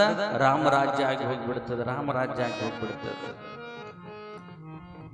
ಆದ್ರೆ ಏನ್ ಮಾಡುದು? ದುರ್ದೈವ. ಅದನ್ನು ಮಾತಾಡಿದ್ರೆ ನಮ್ಮ ಬಾಯಿನೇ ಹೊಲಸಾಗ್ತದೆ. ನಾ ಹೇಳೋದು ಅರ್ಥ ಆಗ್ತದೆ? ಇಂದಿನ ರಾಜಕೀಯ ಪರಿಸ್ಥಿತಿಗಳನ್ನು ನೋಡಿಬಿಟ್ರೆ ನಮ್ಮ ಬಾಯಿನೇ ಹೊಲಸಾಗ್ತದೆ. ರಾಜಕಾರಣ ಅನ್ನುವಂಥದ್ದು ಈಗೇನಾಗಿ ಬಿಟ್ಟದ ಅಂತ ಕೇಳಿದ್ರೆ ಬಂಡವಾಳ ಹಾಕಿ ಬಂಡವಾಳ ತೆಗೆದುಕೊಳ್ಳುವಂತಹ ಒಂದು ಬಿಸಿನೆಸ್ ಆಗಿಬಿಟ್ಟದ. ಯಾಕೆ ಈ ಮಾತನ್ನು ಹೇಳಬೇಕಾಗ್ಯದ ಅಂತಂದ್ರೆ ಬಸವಣ್ಣನ ಒಂದು ಪ್ರಾಮಾಣಿಕತೆ ಪ್ರತಿಯೊಬ್ಬ ರಾಜಕಾರಣಿಗಳಲ್ಲಿ ಬರಬೇಕಾಗ್ತದೆ. ಆಗ ಬಸವಣ್ಣನ ಪ್ರಾಮಾಣಿಕತೆಯನ್ನು ನೋಡಿ ಬಿಜ್ಜಳ ತನ್ನ ಮಾರು ವೇಷದಿಂದ ಬದಲಾಗಿ ಬಸವಣ್ಣನನ್ನ ಬಹಳಷ್ಟು ಕೊಂಡಾಡುತ್ತಾನೆ. ಎಂತಹ ಅಪ್ರತಿಮ ಪ್ರಾಮಾಣಿಕಪ್ಪ ನೀನು, ನಿನ್ನ ಪ್ರಾಮಾಣಿಕತೆಗೆ ನಾನು ಮೆಚ್ಚಿ ಏನ್ ಮಾಡ್ತಾ ಇದ್ದೀನಿ ಅಂತಂದ್ರೆ, ಸಿದ್ಧರಸ ಅಂತ ತಿಳ್ಕೊಂಡು ಇದ್ದ ಬಲದೇವ ಮಂತ್ರಿಗಳ ಕೈ ಒಳಗೆ ಇನ್ನೊಬ್ಬ ಸಿದ್ಧರಸ ಅಂತ ಇದ್ದ. ಅವನ ಮಗಳು ಯಾರು ಅಂತಂದ್ರೆ ನೀಲಾಂಬಿಕೆ. ಆ ನೀಲಾಂಬಿಕೆಯ ಮದುವೆ ಆಗ್ಲಾರ್ದನ ಮಗಳು ಚಿಂತೆ ಒಳಗೆ ಸಿದ್ಧರಸ ಸತ್ತು ಹೋಗ್ಬಿಟ್ಟ. ಆ ಜಾಗ ಖಾಲಿ ಉಳಿತು. ಇದು ಅತಿಥಿದು ಕೊಂಡಿ ಮಂಚಣ್ಣ. ಆ ಜಾಗಕ್ಕೆ ನಾನು ಹೋಗಿ ಕುಂದಿರ್ತೀನಿ, ಎಲ್ಲಾನು ನಂದ ಅಂತ ತಿಳ್ಕೊಂಡು ಅತಿಥಿದು. ಆಗ ಈ ಬಿಜ್ಜಳನ ಪ್ರಾಮಾಣಿಕತೆಯನ್ನು ನೋಡಿದಂತಹ ಬಲದೇವ ಮಂತ್ರಿಗಳ ಅಳಿಯ ಬಸವಣ್ಣನನ್ನು ನೋಡಿದಂತ ಬಿಜ್ಜಳ ಅಂತಾನ, ಬಸವಣ್ಣನಷ್ಟು ಪ್ರಾಮಾಣಿಕ ವ್ಯಕ್ತಿ ಈ ಕಲ್ಯಾಣದ ಪಟ್ಟಣದೊಳಗೆ ಹುಡುಕಿದರೂ ಕೈತ ಸಿಗೋದಿಲ್ಲ. ಎಷ್ಟು ಪ್ರಾಮಾಣಿಕತೆ. ಇನ್ನೊಂದು ಘಟನೆ ನಡೀತದೆ. ಯಾಕೆ ಬಸವಣ್ಣನವರನ್ನ ಮೇಲ್ವರ್ಗಕ್ಕ ಅಂದ್ರ ಸಿದ್ದರಸನ ಜಾಗ ಕೊಯ್ದು ಕುಂದರಿಸ್ತಾರ ಅಂತಂದ್ರೆ ಒಂದು ಘಟನೆ ನಡೀತದೆ. ಏನು ಅಂತಂದ್ರೆ ಆ ಅರಮನೆಯನ್ನ ಸ್ವಚ್ಛ ಮಾಡುವಾಗ ಒಂದು ಲಿಪಿ ಸಿಗುತ್ತದೆ. ಲಿಪಿ, ಆ ಲಿಪಿಯನ್ನು ತೆಗೆದುಕೊಂಡು ಬಂದು ಬಿಜ್ಜಳ ರಾಜಾಗ ಕೊಡ್ತಾರ. ರಾಜ, ಇದು ಸ್ವಚ್ಛ ಮಾಡುವಾಗ ಸಿಕ್ಕಿರುವಂತಹ ಒಂದು ತಗಡಿನೊಳಗು ಯಾವುದೋ ಭಾಷೆ ಒಳಗೆ ಏನೋ ಬರೆದಂತಹ ಒಂದು ಲಿಪಿ ಸಿಕ್ಕದ, ಇದನ್ನು ತಗೋ ಅಂತಂದುಕೊಳ್ಳೇನೆ. ಬಿಜ್ಜಳ ಏನ್ ಮಾಡ್ದ ಅಂತಂದ್ರ ಅಲ್ಲಿ ಇರುವಂತಹ ಅನೇಕ ಜನ ವಿದ್ವಾಂಸರ ಕೈ ಒಳಗೆ ಅದನ್ನು ಕೊಟ್ಟ. ಇದನ್ನು ಓದ್ರಿ. ಅವು ನೋಡುದು, ಹಿಂದೆ ನೋಡುದು, ಮುಂದೆ ನೋಡುದು, ತಿರುಗಿ ನೋಡುದು, ಮ್ಯಾಗ ನೋಡುದು, ತೆಳಗು ನೋಡುದು. ಬಿಜ್ಜಳ ಮಹಾರಾಜ, ಇದು ಯಾವುದೋ ಪೈಶಾಚಿಕ ಭಾಷೆ, ಇದು ಏನು ಬರದಾರೋ ಏನೋ ಗೊತ್ತಿಲ್ಲ, ಆದ್ರೆ ಏನೋ ಬರೀಲಿಕ್ಕೆ ಹೋಗಿ ಬಂಗಾರದ ಏನ್ ಮಾಡ್ಯಾರ, ಬಂಗಾರದ ತಗಡನ್ನ ಬಳಸಿ ಮಾಡಿ ಅದಕ್ಕೆ ಅಪಚಾರ ಮಾಡ್ಯಾರ. ಇದನ್ನ ಸುಮ್ಮ ಒಯ್ದು ಒಂದು ಕಡೆ ಇಡುದಲ್ಲೇಸು ಅಂದ್ರು. ಆತು ದೊಡ್ಡ ದೊಡ್ಡವರು, ಏನು ಬಹಳಷ್ಟು ಪಂಡಿತರು ವೇದ ಆಗಮ ಉಪನಿಷತ್ತುಗಳನ್ನು ಅರೆದು ಕುಡಿದವ್ರ ಕೈಯಾಗ ಕೊಟ್ಟ ಬಿಜ್ಜಳ ಎಲ್ಲರೂ ಓದಿ ಸಹಿತ ಯಾರಿಗೂ ಏನು ಹೇಳಕ್ ಆಗ್ಲಿಲ್ಲ. ಕೊಂಡಿ ಮಂಚಣ್ಣನ ಕೈ ಹಾಕೊಟ್ರು. ಇದು ಕೊಂಡಿ ಮಂಚಣ್ಣ ಹಿಡ್ಕೊಂಡು ಹಿಂಗ ನೋಡ್ತಿದ್ರು. ಏನಂತೂ ಇದು ಯಾವುದಿದು ಪೈಶಾಚಿಕ ಭಾಷೆ. ಸುಮ್ಮ ಸಾಮಾನ್ಯವಾದ ತಗಡಾಗ ಬರಿ ಬಿಟ್ಟು ಬಂಗಾರ ಬಳಸಿ ಬಂಗಾರಕ್ಕೆ ಅಪಚಾರ ಮಾಡ್ಯಾರ ಅಂತವ. ಬಿಜ್ಜಳ ಅಂತಾನ, ನಾ ತಗಡಿಗೆ ವಿಚಾರ ಮಾಡಕತ್ತಿಲ್ಲ, ಅದರಾಗ ಬರದಂತ ವಿಷಯಕ್ಕೆ ವಿಚಾರ ಮಾಡಕತ್ತೀನಿ, ಅದನ್ನ ಹೇಳು ಅಂದವ. ಪ್ರಭು, ಇದು ಏನೂ ಉಪಯೋಗ ಇಲ್ಲ, ಇದನ್ನು ಒಗದು ಬಿಡ್ರಿ ಕಡೆ ಅಂದ. ಒಗದು ಬಿಡ್ರಿ ಅಂದುಗಳನ್ನೇ ಕುತೂಹಲ ಬಿಜ್ಜಳನಿಗೆ. ಏನಿರಬಹುದು ಅದರಾಗ, ಏನಿರಬಹುದು, ಯಾವ ಲಿಪಿ ಅಂತೂ ಗೊತ್ತಾಗ್ಲಾರದಕ್ಕ ಬಹಳ ಚಿಂತಾಕ್ರಾಂತನಾದ ದೊಡ್ಡ ದೊಡ್ಡ ವಿದ್ಯಾವಂತರು, ಸಂಶೋಧಕರು, ಲಿಪಿಯನ್ನ ಬರೆಯುವಂತಹ ಲಿಪಿಕಾರರು, ಅವರಿಂದನೂ ಕೂಡ ಓದಕ್ಕಾಗ್ಲಿಲ್ಲ ಅಂತಂದಾಗ ಬಲದೇವ ಮಂತ್ರಿಗಳು ಎದ್ದು ಒಂದು ಮಾತಂತ, ಮಹಾರಾಜ, ಬಹುಶಃ ಈ ಲಿಪಿಯ ಬಗ್ಗೆ ಸ್ವಲ್ಪ ಬಸವಣ್ಣನವರ ಗಮನಕ್ಕೆ ತಂದ್ರಿ ಹೆಂಗಾದೀತು ಅಂತ ಅಂತಾರ. ತರುನು ಅಂತಂದಿಲ್ಲ, ತಂದ್ರಿ ಹೆಂಗಾದೀತು ಅಂದುಗಳೇನೆ ಬಿಜ್ಜಳ ಎದ್ದತನ. ಬಲದೇವ ಮಂತ್ರಿಗಳಿಗೆ ಅಳಿಯನ ಮೇಲೆ ಬಹಳ ಪ್ರೀತಿ, ಬರೀ ಕೆಡಿಸೋದ ಇದ್ರ ಉದ್ದೇಶ. ಬಲದೇವ ಮಂತ್ರಿಗಳಿಗೆ ಅಳಿಯನ ಮ್ಯಾಗ ಬಹಳ ಪ್ರೀತಿ, ಎಲ್ಲದಕ್ಕೂ ಅಳಿಯನ್ನೇ ಮುಂದೆ ಮಾಡ್ತಾರ. ನಿನ್ನೆ ಮೊನ್ನೆ ಬಂದವನಿಗೆ ತಲೆ ಮ್ಯಾಗ ಮಾಂಸಾರಿಲ್ಲ, ಬಸವಣ್ಣನಿಗೇನು ಓದಾಕ ಬರ್ತದ ಅಂದವ. ನಮ್ಮಂತ ದೊಡ್ಡ ದೊಡ್ಡವರು ವಿದ್ಯಾವಂತರು ವೇದ ಆಗಮ ಉಪನಿಷತ್ತುಗಳನ್ನು ಓದದವ್ರು ನಾವ ತಲೆ ತೆಳಗ ಮಾಡಿ ಕೂತೀವಿ, ಬಸವಣ್ಣಗೇನು ಗೊತ್ತಾಗ್ತದ ಅಂದುಗಳೇನೆ. ಆಗ ಬಿಜ್ಜಳ ಅಂತಾನ, ನೋಡೋನು ಸ್ವಲ್ಪ ಬಸವಣ್ಣನವರನ್ನ ಕರೆದು ತೋರಿಸ್ರಿ ಅಂದ. ಸೀದಾ ಬಸವಣ್ಣನವರನ್ನ ಕರೆಯೋದಕ್ಕೆ ಹೋದಗಳೇನೆ ಬಸವಣ್ಣನವರು ಕಾಯಕ ಮಾಡ್ತಿದ್ರು. ಬಸವಣ್ಣನವರ ಈಗಲೇ ಬರಬೇಕು ಅಂದುಗಳೇನೆ ಬಸವಣ್ಣನವರು ಬಂದು ಬಿಜ್ಜಳನಿಗೆ ಶರಣಾರ್ಥಿ ಅಂತಾರ. ಶರಣು ಶರಣಾರ್ಥಿ ಬಸವ, ಬಾ ಕುತ್ಕೋ. ಒಂದು ಕಡೆ ಕುಂದಿರಿಸಿದ್ರು. ಯಾಕೆ ನನ್ನ ಕರೆದಿದ್ದು ಅಂದ ಬಸವ. ಏನಿಲ್ಲ, ಒಂದು ಬಂಗಾರದ ತಗಡಿನಲ್ಲಿ ಯಾವುದೋ ಒಂದು ಭಾಷೆ ಒಳಗೆ ಬರೆದಿರುವಂತಹ ಒಂದು ವಿಷಯ ಅದ, ಅದನ್ನು ಓದೋದಕ್ಕೆ ಯಾರಿಗೆ ಆಗಿಲ್ಲ, ಸ್ವಲ್ಪ ನೀವು ಅದನ್ನ ನೋಡ್ರಿ ಅಂತಂದು ಒಳನೆ ಬಸವಣ್ಣನವರ ಕೈ ಒಳಗೆ ತಂದು ಕೊಟ್ಟರು ಲಿಪಿ. ಲಿಪಿ ಅಂದ್ರೆ ಅದೊಂದು ತಗಡ. ಆ ತಗಡ ನೋಡಿದಂತಹ ಬಸವಣ್ಣ 5 ನಿಮಿಷ ಅದನ್ನ ನೋಡಿ ಮಹಾರಾಜರಿಗೆ ಹೇಳ್ತಾನೆ, ಮಹಾರಾಜರೇ, ಈ ಭಾಷೆ ಯಾವುದು ಅಂತಂದ್ರೆ ಪಾಲಿ ಭಾಷೆಯೊಳಗೆ ಬರೆದಿಟ್ಟಂತಹ ಲಿಪಿ ಇದು. ಯಾವುದೋ ಪಾಲಿ ಭಾಷೆಯೊಳಗೆ ಬರೆದಿಟ್ಟಿದ್ದು. ಯಾರು ಬರೆದಾರ ಅಂತ ಕೇಳದ ಬಸವಣ್ಣನಿಗೆ ಬಿಜ್ಜಳ, ಚಾಲುಕ್ಯ ಅರಸರು ಬರೆದಿಟ್ಟಂತಹ ಒಂದು ಪತ್ರ ಇದು ಅಂದ. ಇದನ್ನ ಏನು, ಇದರಾಗ ಏನದ, ಇದರಾಗ ಏನು ಬರದಾರ ಅದನ್ನ ನಾನು ನೋಡ್ಬೇಕು ಅಂತ ಕುತೂಹಲ ನನಗದ ಅಂತಂದುಗಳೇನೆ. ಇದನ್ನು ಓದಬೇಕಾದ್ರೆ ಹಿಂಗ ಓದಿದ್ರೆ ಗೊತ್ತಾಗೋದಿಲ್ಲ, ಇದನ್ನ ದರ್ಪಣದಿಂದ ನೋಡಿದ್ರೆ ಮಾತ್ರ ಇದನ್ನು ಓದಾಕ ಸಾಧ್ಯ ಅಂತಂದುಗಳೇನೆ. ಆಗಿಂದಾಗ ದರ್ಪಣವನ್ನ ತರಿಸ್ತಾನೆ. ದರ್ಪಣ ಅಂದ್ರೆ ಕನ್ನಡಿ ಏನ್ರಿ ಆಯಿ, ದರ್ಪಣ ಅಂದ್ರೆ ಕನ್ನಡಿ. ದರ್ಪಣವನ್ನು ತರಿಸಿದ ತಕ್ಷಣ ಹಿಂಗ ಆ ತಗಡನ್ನ ಹಿಡಿದು ಹಿಂಗ ಕನ್ನಡಿ ಒಳಗ ನೋಡಿದ ತಕ್ಷಣ ಅದು ಸರಿಯಾಗಿ ಕಾಣಾಕ್ ಶುರು ಆತು. ಆಗ ಬಸವಣ್ಣನವರು ಓದಾಕ್ ಶುರು ಮಾಡಿದ್ರು. ಎಲ್ಲರೂ ಕೂತಿದ್ರು. ಕೊಂಡಿ ಮಂಚಣ್ಣನ ಹಿಂದ 4 ಮಂದಿ ಇದ್ದು. ಮಂಚಣ್ಣ ಏನಂತಾನ ಅದಕ್ಕೆ ಸೋತಿದ್ವು. ನಾ ಹೇಳೋದು ಅರ್ಥ ಆಗ್ತದಲ್ಲ. ಮಂಚಣ್ಣನವ್ರು ಏನಂತಾರ ಅದಕ್ಕೆ ಸೋ ಅನ್ನೋದು, ಒಟ್ಟ ಮಂಚಣ್ಣನವರು ಏನ್ ಹೇಳ್ತಾರ ಅದಕ್ಕೆ ಹೂ ಅನ್ನೋದು. ಒಟ್ಟ ಅವನ ಹಿಂದೆ 4 ಮಂದಿ ಕಾಯಂ ಇರೋರು. ಅವ್ರು ಕಾಯಂ ಅವಾಗ ಅವ್ರ ಹತ್ತಿದ್ರ ಇವಂಗೇನು ಓದಾಕ ಬರ್ತದೆ ತಿಳ್ಕೊಂಡು ಒಂದಿಷ್ಟು ಮಂದಿ ಕುಂತಿದ್ರು, ಒಂದಿಷ್ಟು ಮಂದಿ ಎಲ್ಲಾರು ಇದು ಮಾಡಕತ್ತಿದ್ರು. ಆಗ ಬಸವಣ್ಣ ಆ ಲಿಪಿಯನ್ನು ಹಿಂಗ ಉಲ್ಟಾ ಕನ್ನಡಿ ಒಳಗ ನೋಡಿ ಹೇಳ್ದ, ಚಾಲುಕ್ಯ ಅರಸರು ಬರೆದಿಟ್ಟಂತಹ ಲಿಪಿ ಇದು. ಮುಂದಿನ ರಾಜರ ಅನುಕೂಲಕ್ಕಾಗಿ, ಪ್ರಜೆಗಳ ಅನುಕೂಲಕ್ಕಾಗಿ, ಯಾವಾಗ ಈ ದೇಶಕ್ಕ ಈ ರಾಜ್ಯಕ್ಕ ಕ್ಷಾಮ ಅಂದ್ರೆ ಬರಗಾಲ ಬರ್ತದೋ ಅವಾಗ ಬಳಕೆ ಆಗ್ಲಿ ಅಂತ ತಿಳ್ಕೊಂಡು ರಾಜನ ಸಿಂಹಾಸನದ ಬುಡಕ ಲಕ್ಷ ಲಕ್ಷ ಹೊನ್ನಿನ ರಾಶಿಯನ್ನ ಬಚ್ಚಿಡಲಾಗಿದೆ ಅಂತ ಬರೆದಿತ್ತು. ಲಕ್ಷ ಲಕ್ಷ ರಾಶಿಯನ್ನ ಬರೆದಿತ್ತು. ಆಗ ಗಾಬರಿ ಆಗಿಬಿಟ್ರು ಎಲ್ಲರೂ. ಆಗ ಬಿಜ್ಜಳ ಅಂತಾನ, ಹೌದಾ ಇದು ನಿಜವೇ? ನಿಜಾನೋ ಸುಳ್ಳು ನನಗ್ ಗೊತ್ತಿಲ್ಲ, ಇದ್ರಾಗ ಬರೆದಿದ್ದನ್ನ ನಾ ಓದಿ ಹೇಳಿನಿ ಅಂತ ಬಸವಣ್ಣ ಏನ್ ಹೇಳ್ದ?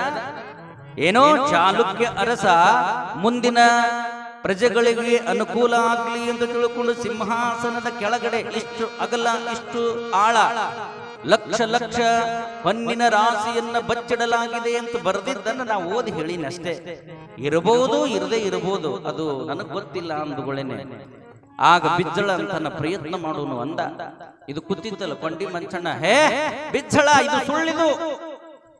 ಶಾಸ್ತ್ರಬದ್ಧವಾಗಿ ಪ್ರತಿಷ್ಠಾಪನೆ ಮಾಡಿದಂತಹ ಸಿಂಹಾಸನವನ್ನು ಕದಲಿಸಿ ಬಿಟ್ರೆ ಏನಾಗ್ತದ?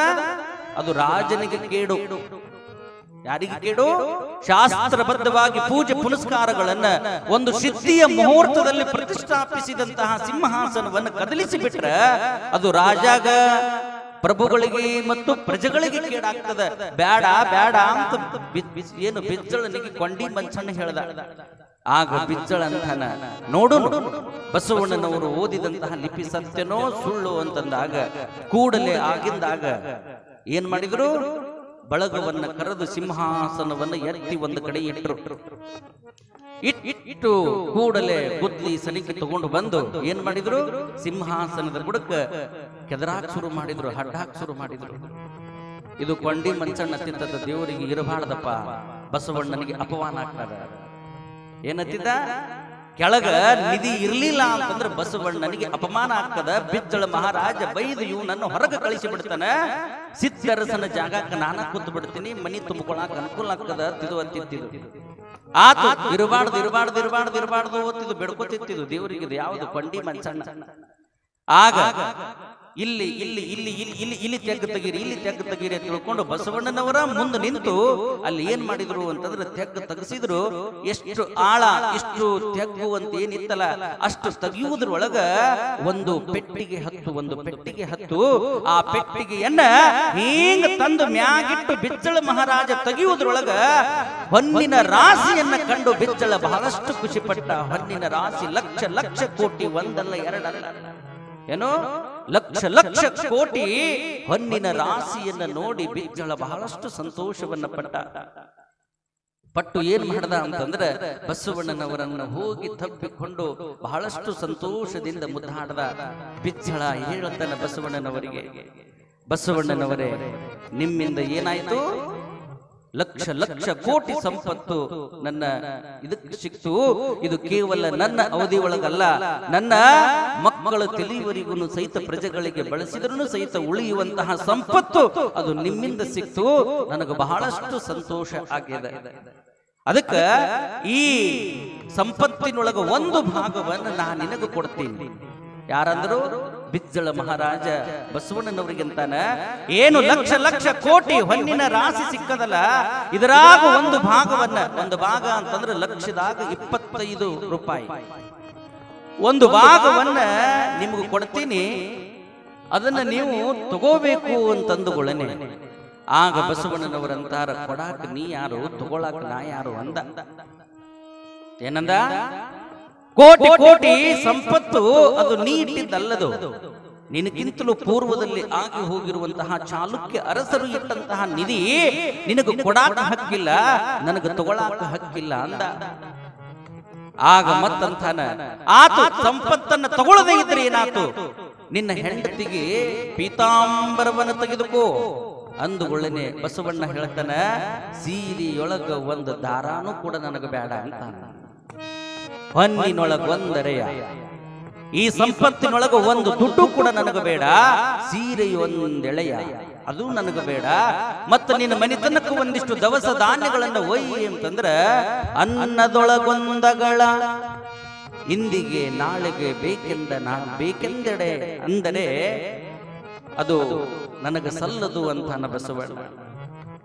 ಸೀರ್ಯಾಗೂ ಒಂದು ದಾರ ಬೇಡ, ಹೊನ್ನಿನೊಳಗೂ ಒಂದು ರೂಪಾಯಿ ಬೇಡ, ಅನ್ನದೊಳಗೂ ಒಂದು ಅಗಳು ಬೇಡ, ಇವತ್ತಿಗೆ ನಾಳಿಗೆ ನನಗೂ ನನ್ನ ಹೆಂಡರಿಗೆ ಇರ್ಲಿ ಎಂದರೆ ಅದು ಭಗವಂತ ಒಪ್ಪೋದಿಲ್ಲ. ಅದು ಪ್ರಜೆಗಳಿಗೋಸ್ಕರ ಅಂತ ತಿಳ್ಕೊಂಡು ಒಂದು ಪೇಶೆಯನ್ನು ಮುಟ್ಲಾರದನ ಬಸವಣ್ಣ ಏನ್ ಮಾಡದ ಅಂತಂದ್ರೆ ಬಿಜ್ಜಳನ ಮನಸ್ಸನ್ನ ಗೆದ್ದ. ಆಗ ಸಿದ್ದರಸನ ಜಾಗಕ್ಕೆ ಯಾರು ಬಂದ್ರು ಅಂತಂದ್ರೆ ಬಸವಣ್ಣನೇ ಪಟ್ಟಕ್ಕೆ ಬಂದ, ಬಸವಣ್ಣನೇ ಪಟ್ಟಕ್ಕೆ ಬಂದ. ಹೀಗೆ ಬಸವಣ್ಣನ ಸತ್ಯ ಶುದ್ಧ ಕಾಯಕವನ್ನ ನೋಡಿ ಬಿಜ್ಜಳ ಒಂದೊಂದು ಹೆಜ್ಜೆ ದೊಡ್ಡವನನ್ನಾಗಿ ಮಾಡ್ತಾ ಮಾಡ್ತಾ ಮಾಡ್ತಾ ಮಾಡ್ತಾ ಮಾಡ್ತಾ ಏನದ ಕರುಣಿಕನಾಗಿ ಮಂತ್ರಿಯಾದ ಯಾರು? ಬಸವಣ್ಣ. ಹೀಗೆ ಬಸವಣ್ಣನ 1-2 ಲೀಲೆಗಳನ್ನು ಹೇಳಿದ್ರೆ ಮುಗಿಲಾರದು. ಅನೇಕ ಲೀಲೆಗಳನ್ನು ಮಾಡಿ ಬಸವಣ್ಣ ದೊಡ್ಡವನಾದ. ಬಸವಣ್ಣನವರನ್ನ ಕೊಲ್ಲೋದಕ್ಕಂತನ ನಿನ್ನೆ ಬಂದ. ಎಲ್ಲಿದಿಂದ? ಮಾಂಡುಕ್ಯಪುರದಿಂದ ಬಂದ. ಯಾರು? ಚೂರಿ ಚಿಕ್ಕಣ್ಣ ಅನ್ನುವಂತ ವ್ಯಕ್ತಿ. ಯಾಕೆ ಬಂದ? ಬಸವಣ್ಣ ಜಂಗಮರನ್ನ ಕಳತನ ಮಾಡಿಕೊಂಡು ಬಂದ ಅಂತ ಹೇಳಿ ಭೂಪಾಲ ಮಹಾರಾಜ ಚೂರಿ ಚಿಕ್ಕಣ್ಣನನ್ನ ಕಳಿಸಿದ ನಿನ್ನೆ ದಿನ. ಕೇಳಿರೋ ಇಲ್ಲೋ? ಆ ಚೂರಿ ಚಿಕ್ಕಣ್ಣ ಬಂದು ಏನ್ ಮಾಡದ ಅಂತಂದ್ರ ಸಾಧ್ಯವಾದಷ್ಟು ಮಟ್ಟಿಗೆ ಬಸವಣ್ಣನನ್ನು ಹುಡುಕಾಕ್ ಶುರು ಮಾಡದ. ಹುಡುಕದ ಬಸವಣ್ಣ ಸಿಗ್ಲಿಲ್ಲ. ಬಸವಣ್ಣನನ್ನು ಹಿಡಿಬೇಕು ಅಂತಂದ್ರೆ ಏನಿರಬೇಕು? ಹಣಿ ಮ್ಯಾಗ ವಿಭೂತಿ, ಕೊರಳಾಗ ಲಿಂಗ, ಬಾಯಿ ಒಳಗೆ ಶಿವನಾಮ ಸ್ಮರಣೆ, ಕೊರಳಲ್ಲಿ ರುದ್ರಾಕ್ಷಿ ಇದ್ರೆ ಮಾತ್ರ ಬಸವಣ್ಣ ಸಿಗಬಹುದು ಅಂತ ತಿಳ್ಕೊಂಡು ಒಮ್ಮಿಂದೊಮ್ಮೆ ಬಸವಣ್ಣನನ್ನ ಕೊಲೆ ಮಾಡಕ್ ಆಗೋದಿಲ್ಲ. ಬಸವಣ್ಣನವರಿಗೆ ಮೊದಲು ಸ್ವಲ್ಪ ಹತ್ತಿರ ಆಗೋನು ಅಂತ ತಿಳ್ಕೊಂಡು ಚೂರಿ ಚಿಕ್ಕಣ್ಣ ಒಬ್ಬನೇ ಬಂದಿದ್ದಿಲ್ಲ, ಅವನ ಜೊತೆಗೆ ಇನ್ನೂ 3 ಜನ ಬಂದಿದ್ರು. ಅವಂಗ ಸಹಾಯ ಮಾಡಬೇಕು ಅಂತ 3 ಜನ ಬಂದಿದ್ರು. ಅವರು ವಿಚಾರ ಮಾಡ್ತಾರೆ, ಮೊದಲು ಬಸವಣ್ಣನವರಿಗೆ ನಾವು ಹತ್ತಿರ ಆಗಬೇಕು, ಏನಾದರೂ ಮಾಡಿ ಬಸವಣ್ಣನವರ ಜೊತೆಗೆ ಸ್ವಲ್ಪ ನಾವು ಪರಿಚಯಸ್ಥರಂಗಿರಬೇಕು ಅಂತ ತಿಳ್ಕೊಂಡು ಆ ಚೂರಿ ಚಿಕ್ಕಣ್ಣ ಏನ್ ಮಾಡದ ಅಂತಂದ್ರೆ ಒಂದು ಕಡೆ ಕೂತಿರ್ಬೇಕಾದ್ರೆ ಈ ಲಕ್ಷದ ಮ್ಯಾಗ 96,000 ಜಂಗಮರು, ಕೊರಳಾಗ ಒಂದು ಕೆಂಪು ಟೈವಲ, ಹಣಿ ಮ್ಯಾಗ ಒಂದು ವಿಭೂತಿ, ಕೊರಳಾಗ ರುದ್ರಾಕ್ಷಿ ಲಿಂಗ ಹಾಕೊಂಡು ಪ್ರಸಾದಕ್ಕೆ ಹೊಂಟಿದ್ರು ಇವರು. ಹೊಸರು ಎಲ್ಲಿಗೆ ಹೊಂಟಿದ್ರು? ಪ್ರಸಾದಕ್ಕೆ ಹೊಂಟಿದ್ರು. ಆಗ ಚೂರಿ ಚಿಕ್ಕಣ್ಣ ಅಂತ ಇವ್ರು ಎಲ್ಲಿಗೆ ಹೊಂಟಾರ? ಬಸವಣ್ಣನ ಅನುಭವ ಮಂಟಪದ ದಾಸೋಗದ ಮನೆಗೆ ಉಣ್ಣಾಕ್ ಹೊಂಟಾರ. ಅವಾಗ ಇವರಂತಾರ, ನಾವು ಯಾಕೆ ಹೋಗಬಾರದು ಅಂದುಗಳನ್ನೇ ಅಲ್ಲಿ ಹೇಳ್ತಾರೆ ಯಾರೋ, ಅಲ್ಲಿ ಕೇವಲ ಜಂಗಮರಿಗೆ ಮಾತ್ರ ಅವಕಾಶ. ಇವ ಚೂರಿ ಚಿಕ್ಕಣ್ಣ ಅಂತಾನ, ನಾವು ಏನು ಜಂಗಮರು ಅನ್ನೋದು ಬಸವಣ್ಣಗೆ ಏನು ಗೊತ್ತೈತೇನ? ನಾವು 4 ಮಂದಿ ಜಂಗಮರ ಹಂಗ ವೇಷ ಹಾಕೊಂಡು ಏನ್ ಮಾಡುದು? ಅನುಭವ ಮಂಟಪಕ್ಕೆ ಹೋಗುದು, ಕುಂದ್ರುದು, ದಾಸೋಗ ಮನೆಯಾಗ ಊಟ ಮಾಡೋದು, ಸಮಯ ಸಿಕ್ಕಾಗ ಬಸವಣ್ಣನನ್ನ ಕೊಂದು ಬಿಡೋದು ಅಂತ ತಿಳ್ಕೊಂಡು ವಿಚಾರ ಮಾಡಿ ಅವರಂತಾರ, ವಿಭೂತಿ ಏನು ಊರು ಹೊರಗಿನ ಗುಡಿಯಾಗ ಸಿಗ್ತದ, ಕಾವಿ ವಸ್ತ್ರ ಏನು ಸ್ವಲ್ಪ ರೊಕ್ಕ ಕೊಟ್ಟರೆ ತಗೋಬಹುದು, ಲಿಂಗ ಯಾರಿಂದ ತಗೊಳ್ಳೋದು ಅಂತ ವಿಚಾರ ಮಾಡಿದ್ರು 4 ಮಂದಿ. ಲಿಂಗ ಯಾರಿಂದ ತಗೊಳ್ಳೋದು ಅಂತ ವಿಚಾರ ಮಾಡೋದುಗಳನ್ನೇ ಅದ್ರಾಗ ಒಬ್ಬವನ್ನಂತ ಲಿಂಗ ಬೇಕು ಅಂತಂದ್ರೆ ಬಸವ ಕಲ್ಯಾಣದ ಹೊರಗು ಒಬ್ಬ ರೈತ ಬದನಿಕಾಯಿ ಹಚ್ಚನ. ಏನ್ ಹಚ್ಚನ? ಬದನಿಕಾಯಿ ಹಚ್ಚನ. ಅದಕ್ಕೆ ಮುಳುಗಾಯಿ ಅಂತ ಕರೀತಾರ. ಏನೋ ಮುಳುಗಾಯಿ ಅಂತ ಕರೀತಾರ. ಆ ಬದನಿಕಾಯಿ ಹಚ್ಚನ. ಅದರಾಗ ಹೋಗಿ ಸ್ವಲ್ಪ ಇಟೀಟೆ ಬದನಿಕಾಯಿ ತಗೊಂಡು ಕೊಳ್ಳಾಕ ಕಟ್ಕೊಂಡ್ಬಿಡುನು. ಕಟ್ಕೊಂಡು ಹಣಿ ಮ್ಯಾಗ ವಿಭೂತಿ ಕರ್ಕೋರ ಹುಡುಗರು ಕರ್ಕೋರಿ. ಯಾರು ನೋಡ್ರಿ ಅವ್ರ ಅವದೇವ್ರ ಹುಡುಕಾಡಕತ್ತಾರ, ಅವ್ರ ಅವದೇವ್ರು ಕಾಣವಲ್ರ. ಅವ್ರು ಏನ ಹೇಳಕತ್ತಿದ್ರಲ್ಲ, ಅವರು ಬದನಿ ಗಿಡಕ್ಕೆ ಹೋದ್ರು, ಬದನಿ ತೋಟಕ್ಕೆ ಹೋಗಿ ಅದರಾಗ ಒಬ್ಬವನು ಚೂರಿ ಚಿಕ್ಕಣ್ಣ ಕಳಿಸಿದ, ಹೋಗಿ ಒಂದು 4 ಬದನಿಕಾಯಿ ಹರ್ಕೊಂಬ. ಅವ ಹೋಗಿ ಎಂತಿಂತವ ಹರ್ಕೊಂಬ ಅಂದ ಅಂದ್ರೆ ಹಿಂದಿಂತ ಹರ್ಕೊಂಬಂದ. ಅವ ಚೂರಿ ಚಿಕ್ಕಣ್ಣ ಅಂದ, ಬ್ಯಾಡೋ ಇಟ್ಟು ದೊಡ್ಡ ಬ್ಯಾಡ, ಎಲ್ಲರಿಗಿಂತಲೂ ಸ್ವಲ್ಪ ವಿಶೇಷ ಇರಲ್ರಿ, ಇಟೀಟ ಕಟ್ಕೊಂಡಾರ, ನಾವು ಹಿಂದಿಂತ ಕಟ್ಕೊಳ್ಳೋನು ಅಂತ ತಿಳ್ಕೊಂಡು ಅವಕೂರ್ನ ಹಿಂದಿಂತ ಕಟ್ಕೊಂಡು ನುಣ್ಣಗ ಕರ್ರಗ ಮಿಂಚುತ್ತಿದ್ವು. ಅವಕೂರ್ನ ತಗೊಂಡ್ಬಂದು ಅದು ಮುಳ್ಳಿದ್ದು ತುಂಬ ಹಿಂಗ ತೆಗೆದು ಒಗದು ಅವಕ್ಕೇನ್ ಮಾಡಿದ್ರು, ಒಂದು ಕಾಮಿ ವಸ್ತ್ರದಾಗ ಹೀಗ ತಗೊಂಡು ಅದಕ್ಕೆ ಇದು ಕಟ್ತು, ಇದು ಕದು ಕಟ್ತು, 4ಕ್ಕೂ ನಾವು ಕಟ್ಕೊಂಡು ಕಿಸಿಂದ ಅದ ಒಂದು ಗುಡಿಗೆ ಹೋಗಿ ಆ ಗುಡಿಯಾಗಿನ ವಿಭೂತಿನ ಹಿಂಗ ತಗೊಂಡು ಎಮ್ಮಿ ಬೆದರಂಗ ಹಚ್ಕೊಂಡು ಅವ್ರು ಎಮ್ಮೆ ಬಿದರಂಗ ವಿಭೂತಿ ಹಚ್ಚಿಕೊಂಡು ಕೊರಳಾಗ ರುದ್ರಾಕ್ಷಿ ಕಟ್ಟಿಕೊಂಡು ಎದಿ ಮ್ಯಾಗ ಒಂದು ಕೆಂಪು ಟೈವಲ್ ಹಾಕೊಂಡು ಸೀದಾ ಎಲ್ಲಿಗೆ ಬಂದ್ರು ಅಂತಂದ್ರೆ ಲಕ್ಷದ ಮ್ಯಾಗ 96,000 ಜಂಗಮರು ಏನು ಪ್ರಸಾದಕ್ಕೆ ಹೊರಟಿದ್ರಲ್ಲ ಆ ಜಂಗಮರೊಳಗ ಇವು ನಾಲ್ಕು ಹೊಂಟು ಹೋಗುದ್ರಾಗನ ಬಸವಣ್ಣ ಬಾಗಿಲ್ಕ ನಿಂತಿದ್ದ.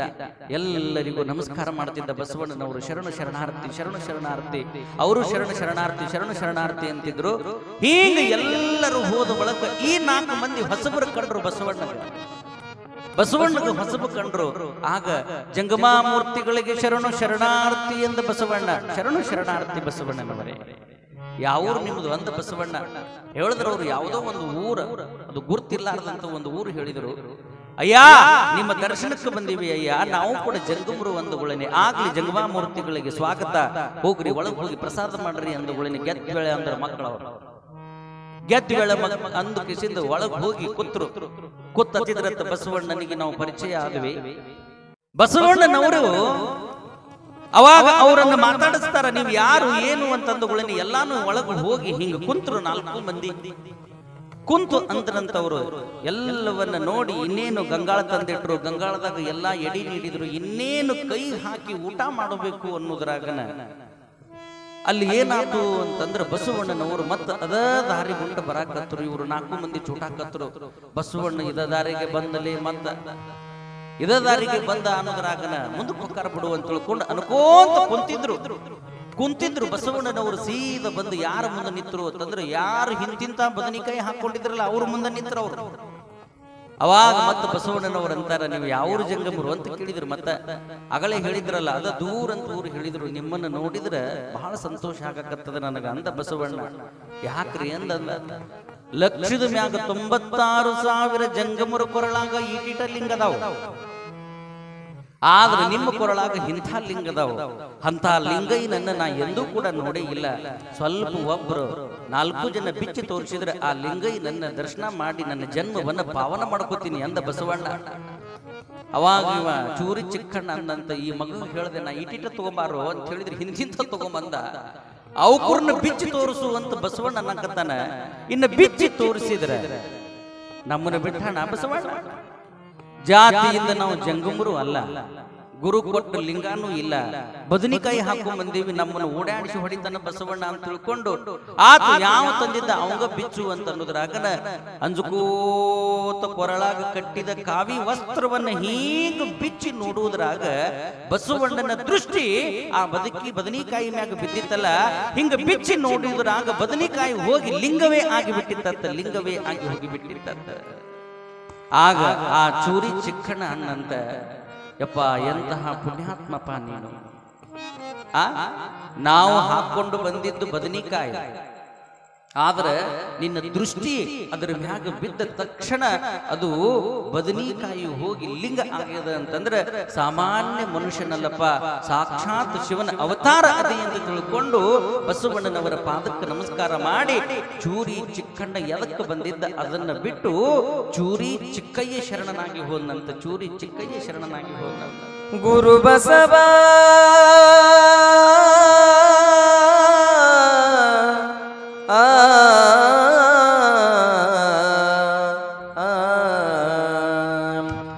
ದ್ವಿತೀಯ ಶಂಭುವಾದ ನಮ್ಮ ಗುರು ಬಸವ, ದ್ವಿತೀಯ ಶಂಭುವಾದ ನಮ್ಮ ಗುರು ಬಸವ.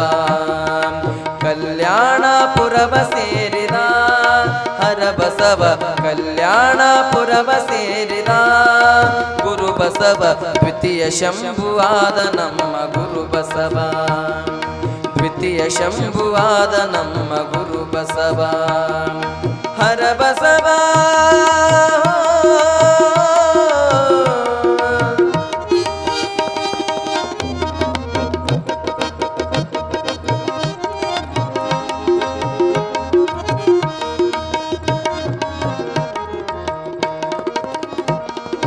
ಬಲದೇವ ಮಂತ್ರಿ ಮಗಳ ಕೈಯನ್ನು ಹಿಡಿದ, ಶರಣ ಸೇವೆ ಮಾಡಲು ತಾ ಮುನ್ನಡೆದ.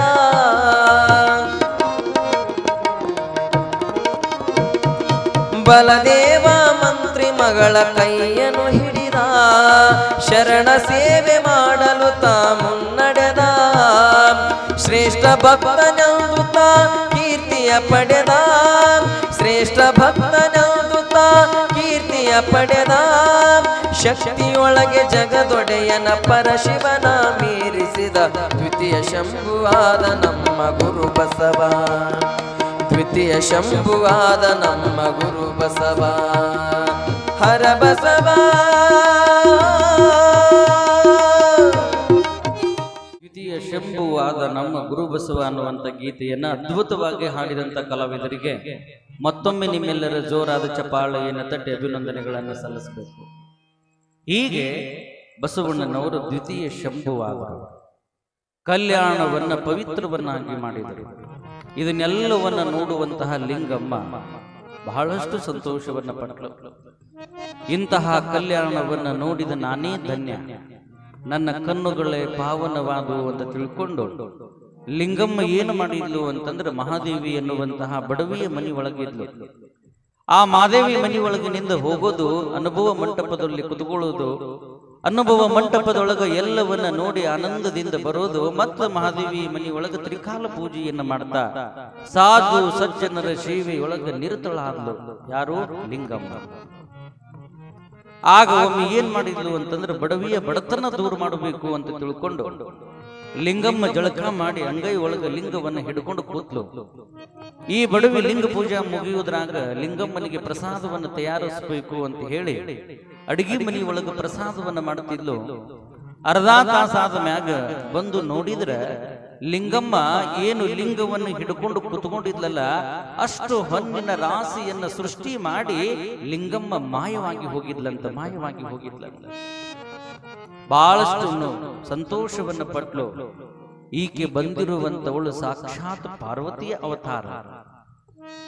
ನನ್ನ ಬಡತನವನ್ನು ದೂರ ಮಾಡುವುದಕ್ಕೆ ನಾನು ಆಕೆ ಎಷ್ಟು ಕೂತಿದ್ಲಲ್ಲ ಅಷ್ಟು ಎತ್ತರ ಬಂಗಾರದ ರಾಶಿಯನ್ನ ಮಾಡಿ ಆಕೆ ಮಾಯವಾಗಿ ಹೋಗಿದ್ಲು. ಆ ಬಂಗಾರದ ಹೊನ್ನಿನ ರಾಶಿಯನ್ನು ತೆಗೆದುಕೊಂಡು ದಾನ ಧರ್ಮ ಪುಣ್ಯದ ಕೆಲಸಗಳನ್ನು ಮಾಡ್ತಾ ಬಂದ್ಲು. ಯಾರು? ಮಹಾದೇವಿ. ಮಹಾದೇವಿಯ ಬಡತನವನ್ನು ದೂರ ಮಾಡಿದ್ಲು ಲಿಂಗಮ್ಮ. ಎಲ್ಲಿ? ಕಲ್ಯಾಣದೊಳಗೆ.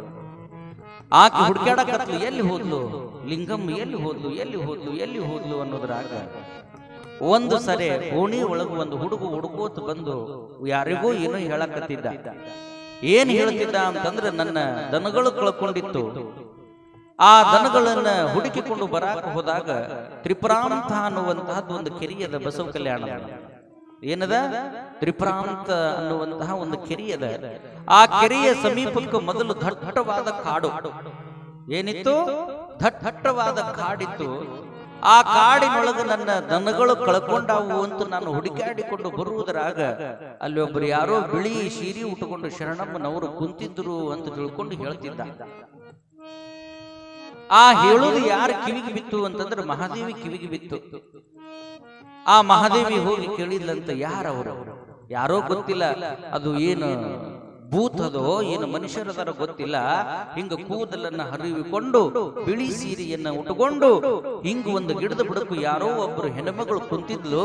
ಅಕ್ಕಿನ ನೋಡಿ ನನಗೆ ಭಯ ಆಯ್ತು, ನಾನು ಓಡಿ ಬಂದೆ ಅಂತ ತಿಳ್ಕೊಂಡು ಅಂದುಗೊಳ್ಳೆನೆ. ಆ ಮಹಾದೇವಿ ಅಂತಾಳ, ಸಾಕ್ಷಾತ್ ನನ್ನ ಲಿಂಗಮ್ಮನೇ ಇರಬೇಕು ಅಂತ ಗೊತ್ತಾತಕ್ಕಿ. ಯಾವಾಗಲೂ ಕೂಡ ಲಿಂಗ ಪೂಜೆಯನ್ನು ಮಾಡ್ತಾ ತನ್ನನ್ನು ತಾನು ಮರೆಯುವಂತವಳು. ಏಕಾಂತದೊಳಗೆ ಲಿಂಗ ಪೂಜೆಯನ್ನ ಅನುಷ್ಠಾನವನ್ನ ಮಾಡ್ಲಿಕ್ಕೆ ಹೋಗಿರಬಹುದು ಅಂತ ತಿಳ್ಕೊಂಡು ಅಕ್ಕಿ ಹೋಗುವಾಗ ಹಂಗ ಹೋಗ್ಲಿಲ್ಲ. ತನ್ನ ಗೆಳತಿ ಕರ್ಕೊಂಡು ಒಂದು 4 ಮಂದಿಗಾಗುವಷ್ಟು ಪ್ರಸಾದವನ್ನ ಮಾಡ್ಕೊಂಡ್ಲಿಕ್ಕೆ. ಯಾರು? ಮಹಾದೇವಿ. ಲಿಂಗಮ್ಮನಿಗೆ ಉಣಿಸಬೇಕು ಅಂತ ತಿಳ್ಕೊಂಡು 4 ಮಂದಿಗಾಗುವಷ್ಟು ಪ್ರಸಾದವನ್ನ ಮಾಡಿಕೊಂಡು ಅದನ್ನ ಒಂದು ಪಾತ್ರೆ ಒಳಗಿಟ್ಟುಕೊಂಡು ಮಡಿ ವಸ್ತ್ರವನ್ನ ಹಚ್ಚಿ ಆ ಹುಡುಗ ಹೇಳದಲ್ಲಿ ಹೋದ್ಲಂತ. ಅಲ್ಲಿ ಹೋಗಿ ನೋಡುವುದರೊಳಗ ತನ್ನ ಮನೆಯೊಳಗಿದ್ದು ಬಡತನ ದೂರ ಮಾಡದ ಲಿಂಗಮ್ಮನೇ ಅನುಷ್ಠಾನಕ್ಕೆ ಕೂತಿದ್ಲಂತ. ಆಗ ಆಕೆಯನ್ನ ನೋಡಿ ಬಹಳಷ್ಟು ಸಂಭ್ರಮದಿಂದ ಆನಂದಪಟ್ಟು ಲಿಂಗಮ್ಮ ಕಣ್ಣು ಬಿಡೋ ತನಕನೂ ಆಕೆಯನ್ನ ಎಚ್ಚರಿಸಲಿಲ್ಲ. ಲಿಂಗಮ್ಮ ಕಣ್ಣು ಬಿಟ್ಟಾಗ ಮುಂದಿದ್ದವರು ಯಾರು ಅಂತಂದ್ರೆ ಬಡತನ ದೂರ ಆದಂತಹ ಮಹಾದೇವಿ. ಅವಾಗ ಮಹಾದೇವಿ ಅಂತಾಳ, ಅಮ್ಮ, ನೀನು ಬಹಳ ದಿನ ನನ್ನ ಮನೆಯೊಳಗಿದ್ರು ಸಹಿತ ನಿನ್ನ ಲೀಲೆ ನನಗೆ ಗೊತ್ತಾಗಲಿಲ್ಲ. ನನ್ನ ಬಡತನವನ್ನು ದೂರ ಮಾಡುವುದಕ್ಕೂ ಹೊನ್ನಿನ ರಾಶಿಯನ್ನ ಸೃಷ್ಟಿ ಮಾಡಿ ಮಾಯವಾದಿಯ ತಾಯಿ. ಅವಾಗ ಲಿಂಗಮ್ಮ ಅಂತಾಳ, ಆ ಹೊನ್ನಿನ ರಾಶಿಯಿಂದ ದಾನ ಧರ್ಮ ಪುಣ್ಯದ ಕೆಲಸಗಳನ್ನ ಮಾಡಿಕೊಂಡು ಹೋಗು. ನಿನಗ ಆ ಭಗವಂತ ಒಳ್ಳೇದ್ ಮಾಡ್ತಾನ ಅಂದುಕೊಳ್ಳೇನೆ. ಅಲ್ಲ ಮತ್ತ ನನಗೆ ಹೇಳಲಾರದ ಬಂದಿಯಲ್ಲ ಅಂತ ಅಂದುಕೊಳ್ಳೇನೆ. ಏಕಾಂತದೊಳಗ ಅನುಷ್ಠಾನ ಮಾಡಬೇಕು ಅಂತ ಇಚ್ಛಾ ಆತು. ಅದಕ್ಕೆ ಇಲ್ಲಿ ಬಂದು ನಾನು ಅನುಷ್ಠಾನಕ್ಕೆ ಕುಂತೆ ಅಂತ ಅಂದುಕೊಳ್ಳೇನೆ. ಈಗ ಈ ಪ್ರಸಾದವನ್ನ ನೀನು ಸ್ವೀಕಾರ ಮಾಡಬೇಕು ಅಂದಾಗ ಲಿಂಗಮ್ಮ ಅಂತಾಳ, ಜಂಗಮರ ಪಾದೋದಕ ಪ್ರಸಾದ ಇರಲಿರ್ದೇನೆ, ದಾಸೋಹವನ್ನು ಮಾಡದೇನೆ ನಾ ಎಂದ ಪ್ರಸಾದವನ್ನ ಮಾಡಿ. ಈಗೋ ಇಲ್ಲಿ ತ್ರಿಪುರಾಂತದ ಕಿರಿ ಒಳಗೆ ಜಂಗಮರು ಜಳಕಕ್ಕೆ ಬಂದಾರ. ಎಲ್ಲಿ ತ್ರಿಪುರಾಂತದ ಕಿರಿ ಒಳಗೆ ಜಂಗಮರು ಜಳಕಕ್ಕೆ ಬಂದಾರ. ಅಲ್ಲಿ ಹೋಗಿ ಒಂದಿಷ್ಟು ಮಂದಿ ಜಂಗಮರನ್ನು ಕರ್ಕೊಂಬ, ಅವರು ಉಂಡು ಉಳಿದಿರುವಂತ ಪ್ರಸಾದವನ್ನು ನಾನು ಲಿಂಗಯ್ಯನಿಗೆ ಪ್ರಸಾದ ಮಾಡಿ ನಾನು ಸ್ವೀಕಾರ ಮಾಡ್ತೀನಿ ಅಂತಂದಾಗ ಈ ಮಹಾದೇವಿ ಏನ್ ಮಾಡಿದ್ಲು ಅಂತಂದ್ರೆ ತ್ರಿಪುರಾಂತದ ಕೆರಿ ಒಡ್ಡಿನ ಮ್ಯಾಗ ನಿಂತು ಒಬ್ಬರನ್ನ ಕರಿಬೇಕು. ಇಲ್ಲಿಕ್ಕೆ ನಾ ಹೇಳೋದು ಅರ್ಥ ಆಗ್ತದ. ಲಕ್ಷದ ಮ್ಯಾಗ 96,000 ಜಂಗಮರು ಬಂದು ಜಳಕ ಮಾಡಕತ್ತಾರ ಕೆರಿ ಒಳಗ. ಈಕಿ ಒಬ್ಬರಿಗೆ ಕರೀದು ಬಿಟ್ಟು ಜಂಗಮ ಮೂರ್ತಿಗಳಿಗೆ ಭಿನ್ನ ಕೊಡಾಕತ್ತೀನಿ ಪ್ರಸಾದಕ್ಕೆ ಬರ್ರಿ ಅಂತ ಕರೆದು ಬಿಟ್ಲಿಕ್ಕೆ. ಅವಾಗ ಎಲ್ಲ ಜಂಗಮರು ಅಂತಾರ, ನನ್ನ ಕರೆದ್ರು ನಿನ್ನ ಕರೆದ್ರು ನಿನ್ನ ಕರೆದ್ರು ನನ್ನ ಕರೆದ್ರು ಅಂತ ತಿಳ್ಕೊಂಡು ಒಬ್ಬರಲ್ಲ ಬಂದವರು ಎಷ್ಟು ಮಂದಿ ಅಂತಂದ್ರೆ ಲಕ್ಷದ ಮ್ಯಾಗ 96,000 ಜಂಗಮರು ಬಂದು ಬಿಟ್ರಂತ ಏಕಕಾಲಕ್ಕೆ. ಬಂದವರು ಏನ್ ಮಾಡಿದ್ರು ಅಂತಂದ್ರೆ ಸೀದಾ ಎಲ್ಲಿ ಮಹಾದೇವಿ ಕರೆದಾಳ ಅಲ್ಲಿ ಬಂದು ಕುಂತು ಬಿಟ್ರೆ ಎಲ್ಲರೂ. ಇದು ಗಾಬರಿ ಅಂತ ಇದು ಕರೆದಿದ್ದು ಮಹಾದೇವಿ ಅಲ್ಲ. ನಾ ಮಾಡ್ಕೊಂಡು ಬಂದಿದ್ದು 4 ಮಂದಿಗೆ ಪ್ರಸಾದ, ಇವರು ಬಂದಿದ್ದು ಲಕ್ಷದ ಮ್ಯಾಗ 96,000 ಮಂದಿ. ಇದು ಎಲ್ಲಿ ಸಾಲಬೇಕು ಅಂದ್ರೆ ಅವರು ಒಂದೊಂದು ಹಗಳು ಸಹಿತ ಬರೋದಿಲ್ಲ ಒಬ್ಬೊಬ್ಬರಿಗೆ. ಇದನ್ನ ಹೆಂಗ ಮಾಡುದು ಅಂತ ತಿಳ್ಕೊಂಡು ಚಿಂತಾಕ್ರಾಂತಳಾಗಿ ಎಲ್ಲಿಗೆ ಓಡಿ ಬಂದ್ಲು ಅಂತಂದ್ರೆ ಮತ್ತ ಲಿಂಗಮ್ಮನ ಹತ್ರ ಓಡಿ ಬಂದು, ಅಮ್ಮ ಈ ರೀತಿ ಆಗಿದೆ ಹೆಂಗ ಮಾಡ್ಲಿ ಅಲ್ಲಕ್ಕೆ. ಬಂದಿರುವ ಜಂಗಮರನ್ನು ಎಬ್ಬಿಸಿ ಕಳಿಸಿದ್ರೆ ಮಹಾಪಾಪ ಬರುತ್ತದೆ. ಅವರು ಬರುವುದ ಒಂದು ಪೂರ್ವ ಜನ್ಮದ ಭಾಗ್ಯ. ಈಗೋ ಒಂದು ಕೆಲಸ ಮಾಡು, ಆ ಪ್ರಸಾದವನ್ನು ತಗೊಂಡು ಬಾ ಅಂತಂದುಗೊಳ್ಳೆನೆ ತೆಗೆದುಕೊಂಡು ಬಂದಾಗ ಅದರ ಮ್ಯಾಗಿನ ಅರ್ವಿ ತೆಗೆದುಗೊಳ್ಳೆನೆ ಲಿಂಗಮ್ಮ ಏನು ಮಾಡಿದ್ಲು ಅಂತಂದ್ರೆ ಅದರ ಮ್ಯಾಗ ತನ್ನ ವರದ ಹಸ್ತವನ್ನ ಇಟ್ಟು ಒಂದು 5 ನಿಮಿಷ ಗುರು ಹೇಳಿಕೊಟ್ಟಂತಹ ಪ್ರಣವ ಪಂಚಾಕ್ಷರಿ ಮಹಾಮಂತ್ರವನ್ನ ಹೇಳಿ ಇದನ್ನು ಎಲ್ಲರಿಗೆ ಬಡಿಸಿಕೊಂಡು ಹೋಗು, ಇದು ಅಕ್ಷಯವಾಗಿ ಬೆಳಕೊಂತು ಹೋಗ್ತದ ಅಂತ ತಿಳ್ಕೊಂಡು ಆಶೀರ್ವಾದ ಮಾಡಿದ್ದು. ಅಲ್ಲಮ್ಮ 4 ಮಂದಿ ಉಣ್ಣುವಂತ ಪ್ರಸಾದ ಲಕ್ಷದ ಮ್ಯಾಗ 96,000 ಜಂಗಮರಿಗೆ ಹೆಂಗ ಉಣಿಸಾಕ್ ಸಾಧ್ಯ? ಹುಚ್ಚಿ ನಾ ಹೇಳ್ದಂಗ ಮಾಡು, ಆದ್ರೆ ಅರ್ವಿ ತೆಗಿಬೇಡ. ಅರ್ವಿ ಒಳಗ ಕೈ ಹಾಕುವುದು ನೀಡುವುದು, ಕೈ ಹಾಕುವುದು ನೀಡುವುದು ಮಾಡ್ಕೊಂತ ಹೋಗು. ಒಂದು ಒಳ್ಳೆನೆ ಬುಟ್ಟಿ ಒಳಗಿನ ತಂದ ಪ್ರಸಾದವನ್ನ ಹಿಂಗ ಜಂಗಮರಿಗೆ ಕುಂದರಿಸಿ ಹಿಂಗ ಕೈ ಹಾಕ್ತಿದ್ಲು ನೀಡ್ತಿದ್ಲು, ಕೈ ಹಾಕ್ತಿದ್ಲು ನೀಡ್ತಿದ್ಲು. ಲಕ್ಷದ ಮ್ಯಾಗ 96,000 ಜಂಗಮರು ಉಂಡು ಇನ್ನೂ ಕೂಡ ಪ್ರಸಾದ ಉಳಿತಂತ, ಅವಾಗ ಜಂಗಮರೆಲ್ಲ ಅಂದ್ರಂತ ಎಂತಹ ಭೋಜನ. ನಾನು ಇನ್ನಿದಿನ ಹೇಳಿದಿನಿಲ್ಲ, ಭೋಜನ ಪ್ರಿಯ ಜಂಗಮ. ರುಚಿಯಾದ ಪ್ರಸಾದವನ್ನ ಇಂತಹ ಕಾಡಿನ ಮಧ್ಯದೊಳಗ ನೀಡಿದಂತ ಹೆಣ್ಮಗಳು ಸಾಕ್ಷಾತ್ ಪಾರ್ವತಿ. ಇನ್ನು ಊಟ ಆದ ಬಳಿಕ ದಕ್ಷಿಣ ಬೇಕಲ್ಲ ಸ್ವಾಮಿಗಳಿಗೆ. ಅವಾಗ ಏನು ದಕ್ಷಿಣ ಎಲ್ಲಿಂದ ಕೊಡುವುದು ಅಂದುಕೊಳ್ಳೇನೆ. ಲಿಂಗಮ್ಮ ಹೇಳಿದ್ಲಂತ ಮಹಾದೇವಿಗೆ, ಅಲ್ಲಿ ಏನು ಶರಗ ಒಡ್ಡಿ ಏನು ನೀನು ನಿನ್ನ ಗೆಳತಿ ಎದಿರಲ್ಲ, ಅಲ್ಲಿ ಏನು ಹುಳುಕು ಮೋತಿ ಕಲ್ಲು ಬಿದ್ದಾವಲ್ಲ, ಸಣ್ಣ ಸಣ್ಣ ಹಳ್ಳ ಬಿದ್ದಾವಲ್ಲ, ಆ ಹಳ್ಳ ಆಯ್ಕೊಂಡು ಬರ್ರಿ ಅಂದ್ಲಂತ. ಹಳ್ಳ ಆಯ್ಕೊಂಡು ಬಂದುಕೊಳ್ಳೇನೆ ಲಿಂಗಮ್ಮ ತನ್ನ ಉಡಿ ಒಳಗ ಹಾಕೊಂಡು ಪ್ರತಿಯೊಬ್ಬ ಜಂಗಮರಿಗೂ ಸಹಿತ ಅಂಗೈ ಒಳಗ ಮುಷ್ಟಿ ಒಳಗ ಕೊಟ್ಟು, ಜಂಗಮ ಮೂರ್ತಿಗಳೇ ಇದನ್ನ ತಗೊಂಡು ಹೋಗಿ ನಿಮ್ಮ ಮನಿ ಒಳಗ ತೆಗೆದು ನೋಡ್ರಿ ಅಂದ್ಲತ್ತಕ್ಕೆ. ಏನಂದು, ಇದನ್ನ ನಾನು ಕೊಡ್ತೀನಿ, ಇದೇ ದಕ್ಷಿಣೆ ನಿಮಗ, ಇದನ್ನ ತಗೊಂಡು ಹೋಗಿ ನಿಮ್ಮ ಮನಿ ಒಳಗ ತೆಗೆದು ನೋಡ್ರಿ ಅಂದುಕೊಳ್ಳನೆ. ಒಂದಿಷ್ಟು ಮಂದಿ ಜಂಗಮರಿ ಏನಂದ್ರಂತ, ಏನು ಕಲ್ಲು ನೋಡಿಲ್ಲ ನಾವು, ದಕ್ಷಿಣ ಕೊಡು ಅಂತಂದ್ರೆ ಹೊಟ್ಟೆ ತುಂಬ ಉಣಿಸಿದ್ಲು, ಕಾಣಿಕಾ ಕೊಡು ಅಂತಂದ್ರ ಈ ಹೆಣ್ಮಗಳು ಕಲ್ಲು ಕೊಡ್ತಾಳ, ಇದನ್ನ ತಗೊಂಡು ಏನ್ ಮಾಡುದು ಅಂತ ತಿಳ್ಕೊಂಡು ಒಳಗ ಒಂದಿಷ್ಟು ಮಂದಿ ಏನ್ ಮಾಡಿದ್ರು ಅಲ್ಲೇ ಒಗದು ಹೋದ್ರ. ಕಲ್ಲು ತಗೊಂಡು ಏನ್ ಮಾಡುದು ಅಂತ ತಿಳ್ಕೊಂಡು ಒಗದು ಹೋದ್ರಂತ. ಕೆಲವು ಮಂದಿ ಹೇಳಾಕ ಬರೋದಿಲ್ಲ, ಯಾರ ಶಕ್ತಿ ಹೆಂಗದ ಅಂತ ಗೊತ್ತಾಗುದಿಲ್ಲ ಅಂತ ತಿಳ್ಕೊಂಡು ಕಿಶೆದಾಗ ಇಟ್ಟುಕೊಂಡು ಹೋಗಿ ಮನಿ ಬಾಕಲದಾಗ ಕಾಲಿಟ್ಟು ಕಿಶೆದಾಗಿಂದ ತೆಗೆದು ನೋಡಿದ್ರೆ ಅದು ಹರಳು ಹೋಗಿ ಬಂಗಾರದ ನಾಣ್ಯಗಳಾಗಿದ್ದು ಅಂತ. ಅವಾಗ ಇವು ಒಗದಿದ್ದು ಅಲ್ಲ ಹಳ್ಳ, ಅವು ಅಂದುವಂತ ಎಂಥ ದಡ್ರಪ್ಪ ನಾವು, ಎಂಥ ದಡ್ರು ನಾವು ಕಿಸೆದಾಗ ಇಟ್ಕೊಂಡ್ ಬಂದಿದ್ರೆ ನಮಗೂ ಏನಾಕಿತ್ತು, ಹೊನ್ನಿನ ಅಂದ್ರ ಬಂಗಾರದ ನಾಣ್ಯ ಆಗಿ ದಕ್ಷಿಣೆಯಾಗಿ ಸಿಗುತ್ತಿತ್ತು. ನಾವು ದಡ್ರು ಅಂತ ತಿಳ್ಕೊಂಡು ಆ ತಾಯಿಯ ಲೀಲೆಯನ್ನ ಇಡೀ ಕಲ್ಯಾಣದ ತುಂಬೆಲ್ಲ ಹಬಸಾಕ್ ಶುರು ಮಾಡಿದ್ರಂತ. ಒಬ್ಬರ ಬಾಯಿಯಿಂದ ಇನ್ನೊಬ್ಬರ ಬಾಯಿಗೆ ಹೋಗಬೇಕಾದ್ರೆ ಜಂಗಮ ಮೂರ್ತಿಗಳ ಒಂದು ಕೆಲಸ ಬಹಳ ದೊಡ್ಡದು. ಮೊದಲೆಲ್ಲ 12ನೇ ಶತಮಾನದಾಗ ಸಾರು ಐನಾರು ಅಂತ ಇರ್ತಿದ್ರು. ಲಕ್ಷದ ಮ್ಯಾಗ 96,000 ಜಂಗಮರು ಕಲ್ಯಾಣ ಪಟ್ಟದೊಳಗೆ ಸಾರಿದ್ರು. ಹೇ ಬಸವಣ್ಣ, ನಿನಕ್ಕಿಂತಲೂ ಒಬ್ಬ ಹೆಣ್ಣುಮಗಳು 4 ಮಂದಿ ಉಣ್ಣುವಂತ ಪ್ರಸಾದವನ್ನು ಲಕ್ಷದ ಮ್ಯಾಗ 96,000 ಜಂಗಮರು ಗುಣಿಸಿ ಅಲ್ಲಿ ಇಲ್ಲಿ ಬಿದ್ದಿರುವ ಕಲ್ಲನ್ನ ಚಿನ್ನದ ನಾಣ್ಯಗಳನ್ನಾಗಿ ಕೊಟ್ಟಾಳ ಅಂತ ಅಂದುಕೊಳ್ಳೆ ಬಸವಣ್ಣನವರಿಗೆ ಆಕೆಯನ್ನ ನೋಡಬೇಕು ಅಂತ ಅಪೇಕ್ಷೆ ಆತು. ಆಗ ಏನ್ ಮಾಡಿದ್ರು ಅಂತಂದ್ರೆ ಕೇವಲ ಒಬ್ಬರ ಹೋಗಲಿಲ್ಲ, ಅಕ್ಕ ನಾಗಮ್ಮನನ್ನ, ಗಂಗಾಂಬಿಕಾ ನೀಲಾಂಬಿಕೆಯನ್ನ, ಅನೇಕ ಜನ ಶರಣೀಯರನ್ನ ಕರ್ಕೊಂಡು ಬಸವಣ್ಣನವರು ಎಲ್ಲಿಗೆ ಬಂದರು ಅಂತಂದ್ರೆ ಎಲ್ಲಿ ಲಿಂಗಮ್ಮ ತಪಸ್ಸನ್ನ ಮಾಡ್ತಿದ್ಲಲ್ಲ ಆ ಕಾಡಿನ ಮಧ್ಯದೊಳಗೆ ಬಂದು ಬಸವಣ್ಣನವರು ಲಿಂಗಮ್ಮನಿಗೆ ಶರಣಾರ್ಥಿ ತಾಯಿ ಅಂತಾರ. ಶರಣಾರ್ಥಿ ಬಸವಣ್ಣನವರೇ.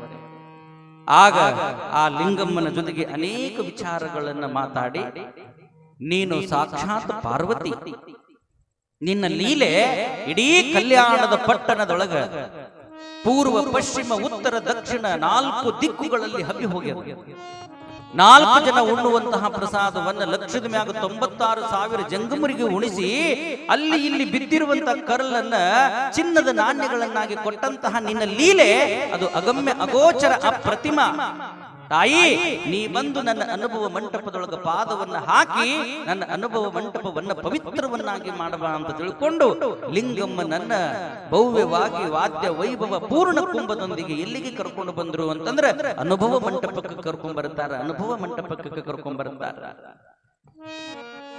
ಮಂಟಪಕ್ಕೆ ಕರ್ಕೊಂಡು ಬಂದು ಒಂದು ಸಿಂಹಾಸನವನ್ನ ಹಾಕಿ ಅದರ ಮ್ಯಾಗ ಕುಂದರಿಸಿ ಅಲ್ಲಮ ಪ್ರಭುಗಳಿಗೆ ಹೇಳ್ತಾರೆ ಬಸವಣ್ಣನವರು, ಪ್ರಭುಗಳೇ, ಈ ಹೆಣ್ಣು ಮಗಳು ಸಾಕ್ಷಾತ್ ಪಾರ್ವತಿಯ ಅವತಾರ. ಈಕೆ ದಾನ ಧರ್ಮ ಮಾಡುವುದರಲ್ಲಿ ಎತ್ತಿದ ಕೈ.